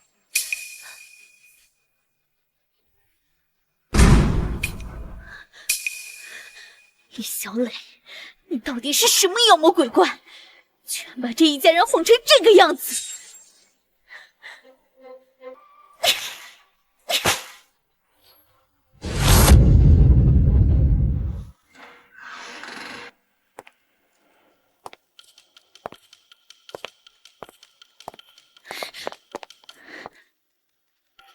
李小磊肯定有问题，一开始从200斤的大肥猪突然瘦下来就不对劲儿，还莫名其妙冒出那么多奇怪的东西，有猫腻。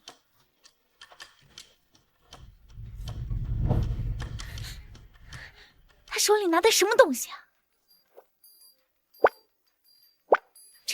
会亮，这不会就是李小磊那见不得人的东西吧？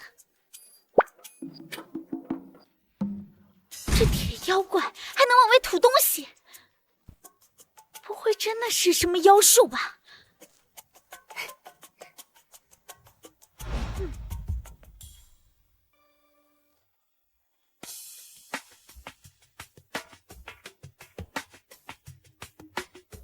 让我看看这邪物到底是个啥！啊，乖乖，我就说李小磊不正常吧，这下让我抓住了。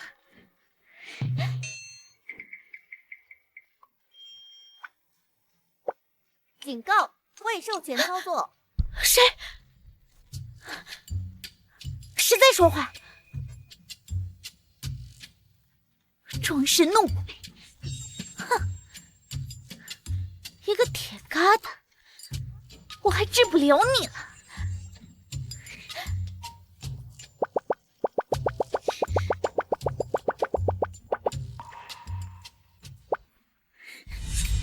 哼，我就不信了，我还砸不开！谁在那？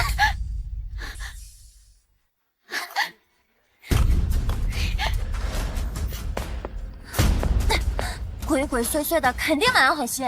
小磊，要不告诉贾卫东家吧？算了，他想查就让他查，反正也不会成什么气候。也是，他除了搬弄是非，也没什么本事。哼。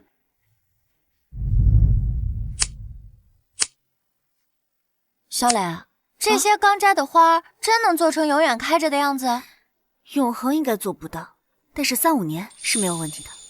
那些只开1周的花，居然能保存3-5年。小磊，你果真是从天上飞下来的神仙。那我就保佑你长命百岁喽。哎，把那个花给我拿过来。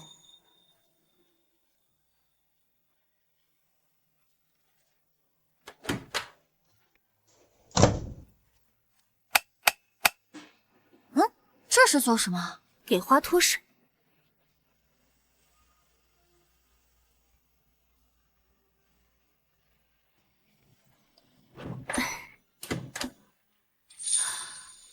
哇，我的你好，这颜色这么鲜亮，比刚摘的还精神。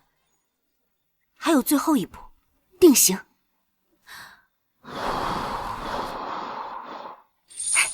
成了。这摸着不软不硬的，手感不错。这要是摆在家里，谁还会觉得这不是真花呢？技术可行，那咱们就多做点花样。那到时候肯定供不应求。妈妈，妈妈，小汪汪，妈妈，我能进来吗？这小孩什么时候这么有礼貌了？门没关。妈妈，这个糖特别好吃，你尝尝。无事献殷勤，你爸爸让你来的吧？不是，是我觉得这个糖特别好吃，想让妈妈尝尝。好了，你任务完成了，回家吧。妈妈，你就别再生我的气了，好不好？妈妈怎么会生你的气呢？只是谁把我给你缝的书包扔在地上踩？又是谁指着我说你不是我妈妈，刘老师才是？妈妈呀，只是替你完成心愿罢了。妈妈，我错了，是刘老师让我这么说的。他说你笨，说你胖，说你只会给爸爸添麻烦。我不该信他的，不该跟你顶嘴，不该把你缝的书包扔在地上。这小孩子怎么变得这么快？到底是谁在教他说这些？小磊，小汪已经知道错了，要不就让他留下吧。妈妈，爸爸说你发明了一个超级厉害的汽车，赢了大老板，还救了爷爷。他们都说你是天上的仙女。这小孩子拍马屁的本事倒是挺厉害的。小崽子，不是妈妈做了这些才厉害，而是作为你妈妈就已经很厉害了。那妈妈，你能别赶我走吗？你能别赶我走吗？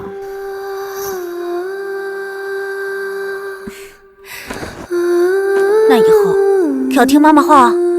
我以后只听妈妈的话。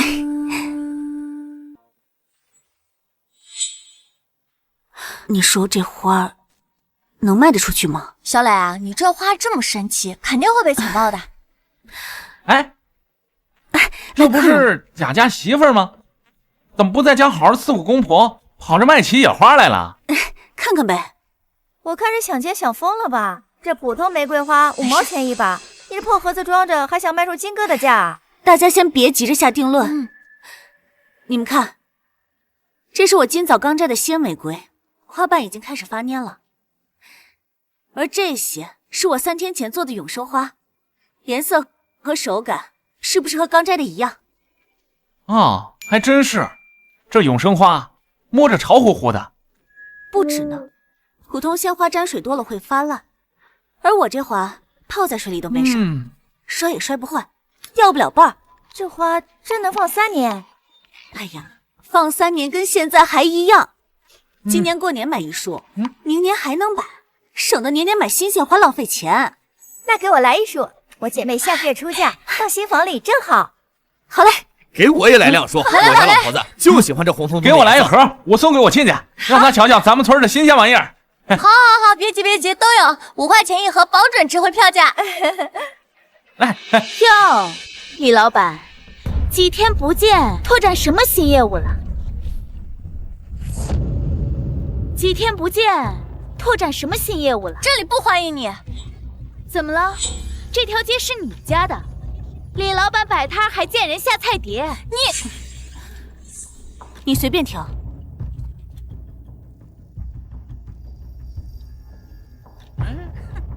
这个塑料花做的还挺像那么回事，就是手感差了点。哎，小雷姐，你这是哪个废品站收来的？改改就卖给乡亲们，这也太黑了。刘老师，这话啥意思啊？这花看着也不像塑料的呀。不是塑料，放那么久还不蔫儿，那就是用胶水粘的。我在城里面见过这种骗术，专门就是骗你们这些没有见过世面的乡下人。是不是塑料的？刘老师可以自己亲自尝尝。尝尝？谁要尝你们这脏东西啊？我看你就是被贾家赶出来没活路了，才想出这种歪招。贾厂长真是瞎了眼，还帮你说话。我帮他说话怎么了？我就帮他怎么了？刘老师，我警告过你，别再来找小磊的麻烦。我不是来找事的，我是怕乡亲们被他骗了。这花一看就有问题。这有什么问题？这花色香味哪一点有问题？你告诉我。正常的花哪有3年还不谢的？这个花肯定有问题。有什么问题啊？那是小李用新技术做的永生花，可以保证3年不凋谢，比新鲜花更实惠。昨天赵老板还说买100盒给公司做福利呢，你告诉我有什么问题？赵老板啥时候给我预订花了？贾卫东真是张口就来。大家尽管买啊！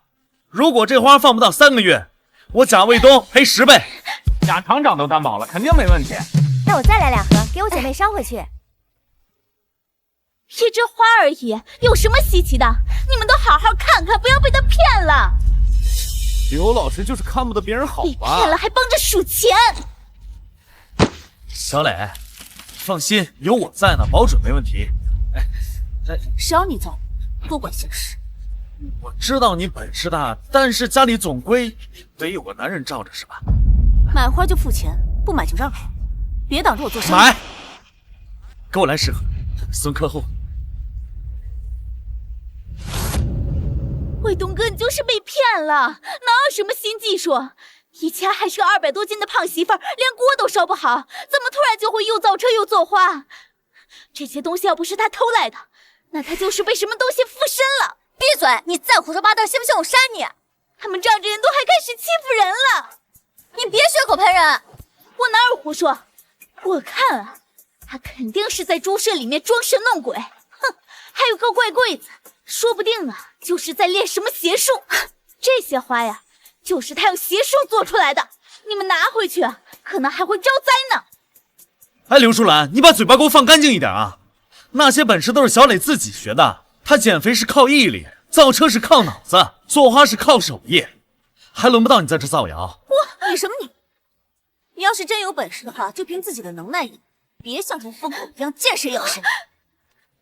哎呦喂，东哥，你就是被他灌了迷魂汤了。先是迷住了你爸，现在又迷住了你，早晚你们家的钱都要被他骗光。放你娘个屁！放你娘的屁！你个小贱人，狗嘴里吐不出象牙。我爸是小磊从鬼门关拉回来的，厂里发展的红火全靠小磊。你在这儿瞎咧咧啥？姐，怎么连你都被他灌迷魂汤了？你少给我扣这个帽子！当初是谁教唆小旺不认妈？是谁在我爸病床前说小磊的坏话？你真当我贾家没人了？没想到刘老师竟然是这种人。我告诉你，刘淑兰，小磊现在是我贾家的恩人，你要是再敢说他一句坏话，小心我撕烂你的嘴！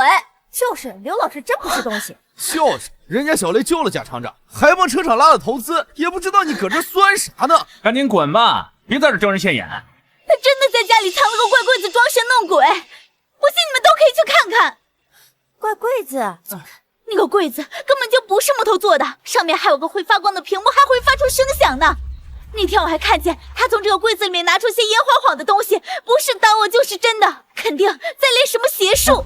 我好像看见真的有什么奇怪的光，还有奇怪的声音，难道真有不干净的东西？我骗你们干什么？那天我经过猪舍，听见有声响，我就趴在窗户往里看，那屏幕亮的也都晃眼睛。他肯定在干些什么见不得人的勾当，不然凭他以前那个蠢样，能搞出这么多新鲜玩意儿。刘淑兰，你给我闭嘴啊！那些是小磊放工具的柜子，你少在这污言惑众。工具柜为什么要拿布帘盖着？哎呀，你就是被他迷了魂了，连家里藏了什么都不知道。好，既然你这么好奇，那我就让大家伙看看那柜子到底长啥样。看就看，我就不信你能把邪物变没了。啊，走。我就说他心里有鬼吧，要不好好的柜子，又不盖着干什么？我是怕呀，有些人不怀好意。那你打开呀，打开给我们看看啊！这就是你说的怪柜子，是你眼神不好，还是恶意造谣啊？就这啊？我们家粮仓的柜子都比这花哨。刘老师怕不是看走眼了吧？我看你就是嫉妒小磊生意比你好，为了抹黑小磊，连这种谎话你都编得出来。我看你这老师是不想当了吧？明明昨天不是这样的。大家看到了，我这柜子装的是手艺，是营生，不是邪术。谁要是不信，随时可以来看。但要是有人像刘老师这样造谣生事，别怪我不客气。对呀，也不知道刘老师安的什么心，故意冤枉人，怕不是见不得别人好吧？之前不是这样的。你之前还私自来过我家。刘老师，这里不欢迎你，请你离开。把事情做得这么绝，给我等着！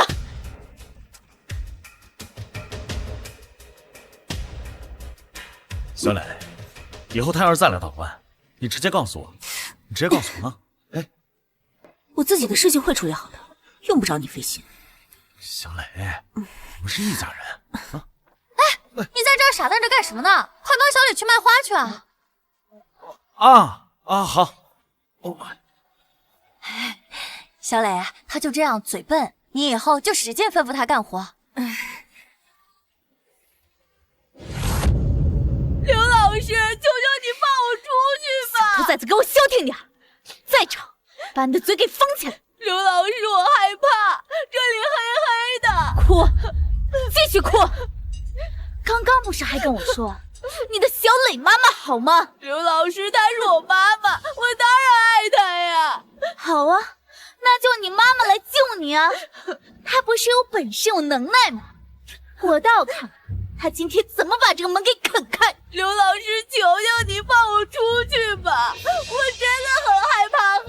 怕黑就怪你那个好妈妈吧，谁让他让所有人都向着他，就连你这个小兔崽子都口口声声说他好，我以前对你的好你都忘了是吧？真是个白眼狼！刘老师，我错了，求求你放我出去吧，你也是我的好老师。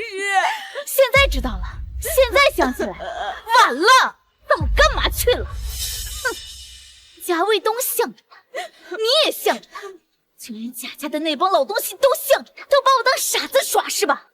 那你就给我好好的在里面待着吧。今天谁也别想救你出去！哼，贾卫东、李小磊，是你们先把事情做绝的。我帮你拍。乞丐，在这碍手碍脚的，厂子里是不忙了？忙，厂子接了好几个大单，赵老板呢还追加了50辆货车订单，不过我都统车好了，不耽误事。那你哪儿凉快哪儿待着去。那不行，我媳妇在哪儿我就得在哪儿。你看这些花多娇气啊！她离了你不行，离了我也不行。油嘴滑舌的。出事儿了！出事了！姐，出啥事儿了？小旺不见了！大同学说，放学的时候被刘淑兰给拽走了。刘淑兰，她真是疯了，敢对我儿子下手！知不知道他往哪儿去了？不知道，村民们都帮忙找了，河边后山、村口老槐树下能找的都找了，连个人影都没有。千万不能让他伤到孩子，我们分头找啊！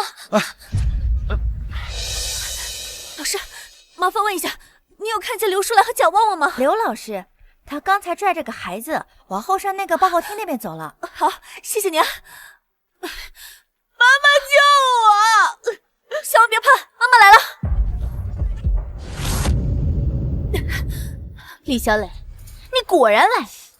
别废话，小旺呢？你是不是觉得自己特别厉害呀？救了贾老头，赢了招商会，现在连贾卫东都要抢走。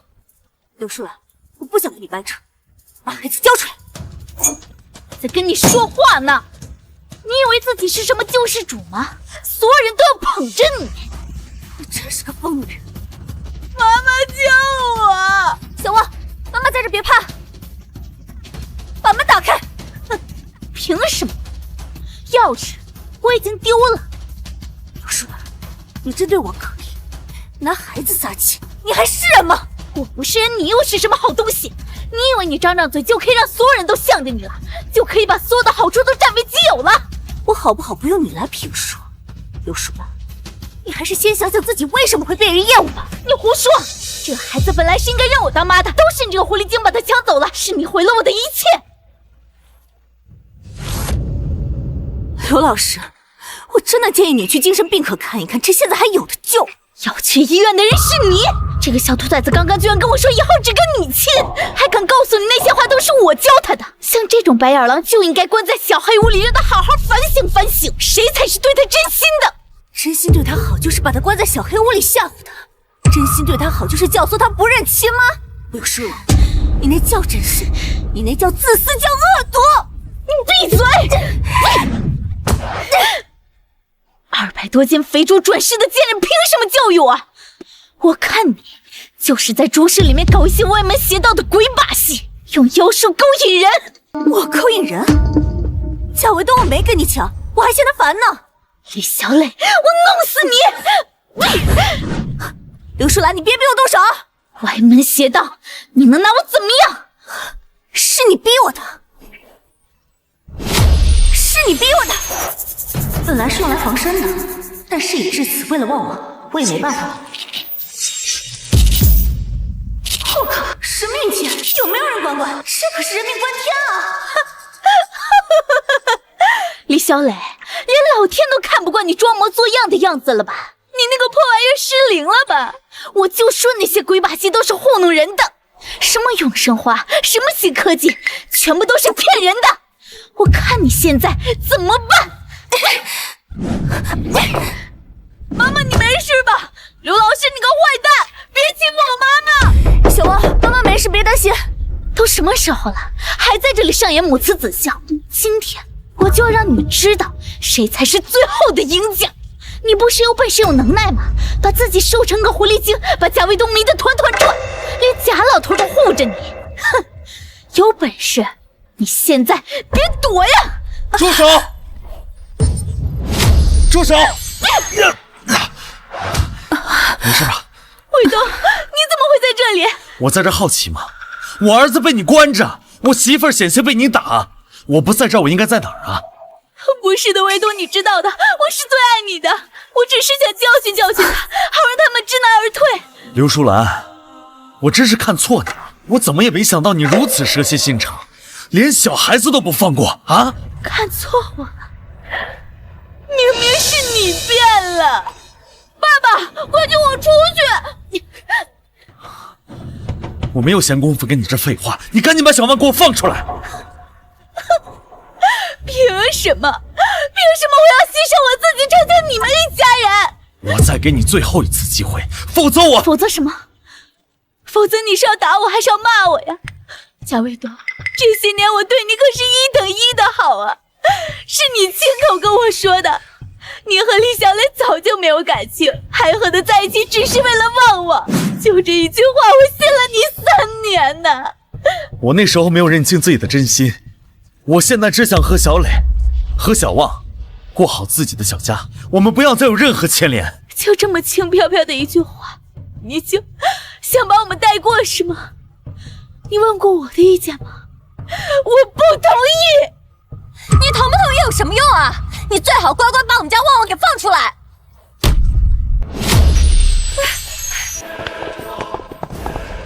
小磊，你没事吧？我没事，旺旺被他关着了，快去救旺旺！刘淑兰，不要神马上给我拿出来！你们现在所有人一起来欺负我一个人了是吗？刘老师，不要再犯糊涂了，快把小旺放了！刘老师已经疯了，他把贾旺旺给绑了！哎，是不是因爱生恨，把气下在小孩子身上？刘淑兰，我劝你最好把旺旺给放出来，要不然这么多人你没法收场。收场？这么多人来的正好，都看看李小磊这个狐狸精是怎么勾引人的。贾卫东现在为了他连命都不要了。我不许你说小磊的坏话。现在开始袒护他了，你忘了你以前是怎么在我面前说他坏话的？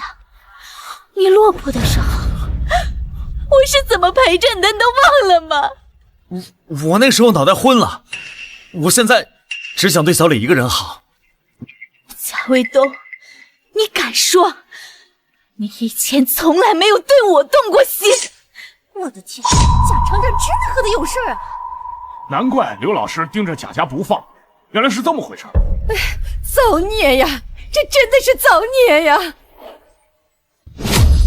小磊，是我们贾家对不起你，妈向你道歉了。蒋阿姨，你以前可是口口声声求着我要当你们家儿媳妇的，现在怎么像变了个人一样呢？谁知道你装的那么像啊？原本还以为你是个什么知书达理的女孩子，听信了你的谗言，做错了那么多事。我装也没有你们贾家两面三刀，人前一套，人后一套。你胡说！小磊，你听我解释，不是他说的那样的。我现在没空听你解释。要是小王真有什么事，这笔账我跟你没完。你们干什么？你们干什么？放开我！放开我！老实一点。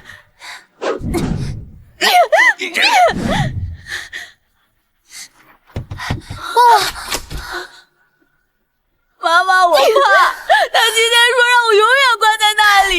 小王别怕，有妈妈在，以后任何人都不敢欺负你。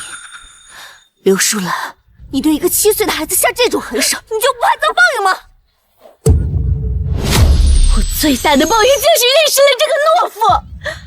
乔卫东，你敢说你没有跟我说过，你心里早就没有李小磊了？等场子好转了，你就跟他离婚。你敢说你没有跟我说过，让我多关心关心小旺，好让他跟他妈离心，好让他跟他妈离心？你敢说这些都没有说过吗？你这个骗子！我从来没有教过你说这种话，你不要诬陷别人。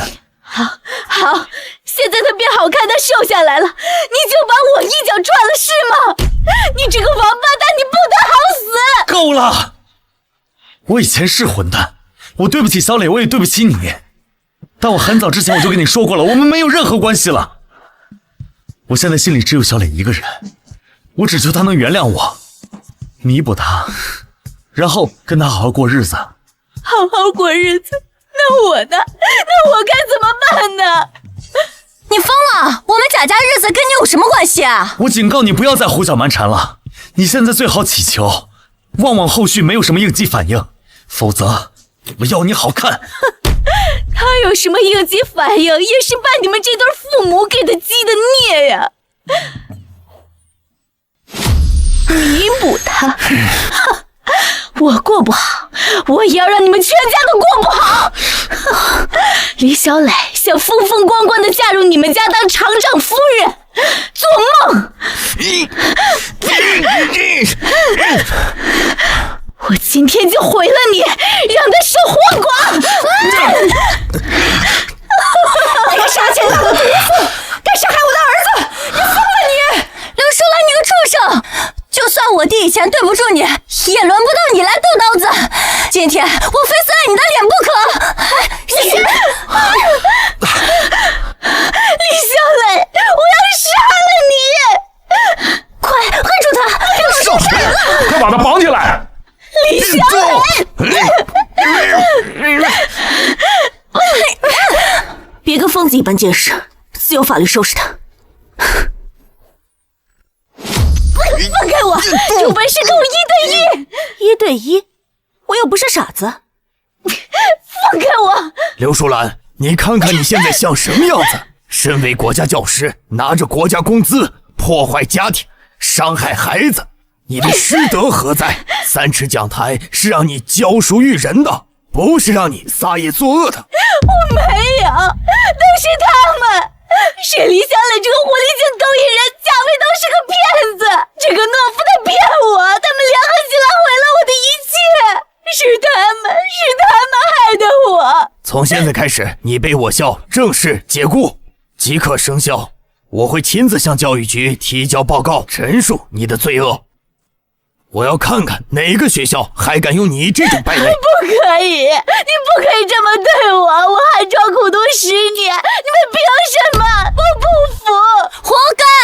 我们镇上有你这样的老师，真是倒大霉了。校长，把他交给派出所吧，让法律来制裁他。好。贾卫东，你不得好死！贾卫东，你断子绝孙，你们全家都下地狱！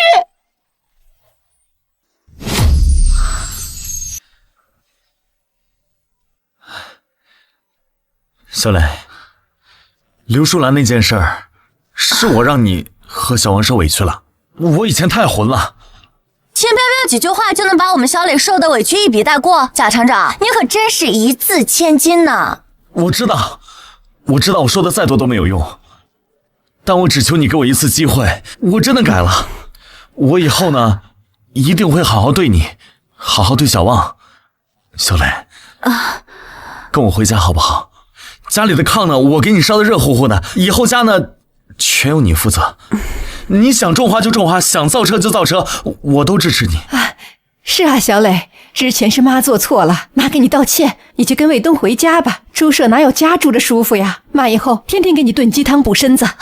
就是啊，以后家里你老大，你说1就是1，谁要是敢跟你对着干，我第一个不答应。让我回去当家？对，以后贾家你做主。妈妈，你回家吧，我好想你。小旺乖，妈妈也想你，可是妈妈不能回去。为什么呀？我刚培育的一批新花，现在正是关键时刻，实在是走不开。哦，花儿就因为花吗？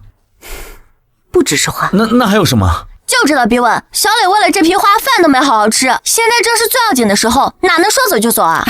花哪有回家重要啊？妈让卫东雇10个8个工人，让他们盯着花。你跟我们回家，妈以后天天给你炖鸽子汤补身体。花没了还能再种，家没了就真没了。小磊，你别犟了，跟我们回去吧。妈妈，花比我还重要吗？你以前说最喜欢我在院子里喊你吃饭了。小王当然重要，但是妈妈本身也很重要啊，而且要先爱自己，才能更好的爱别人。小王知道了。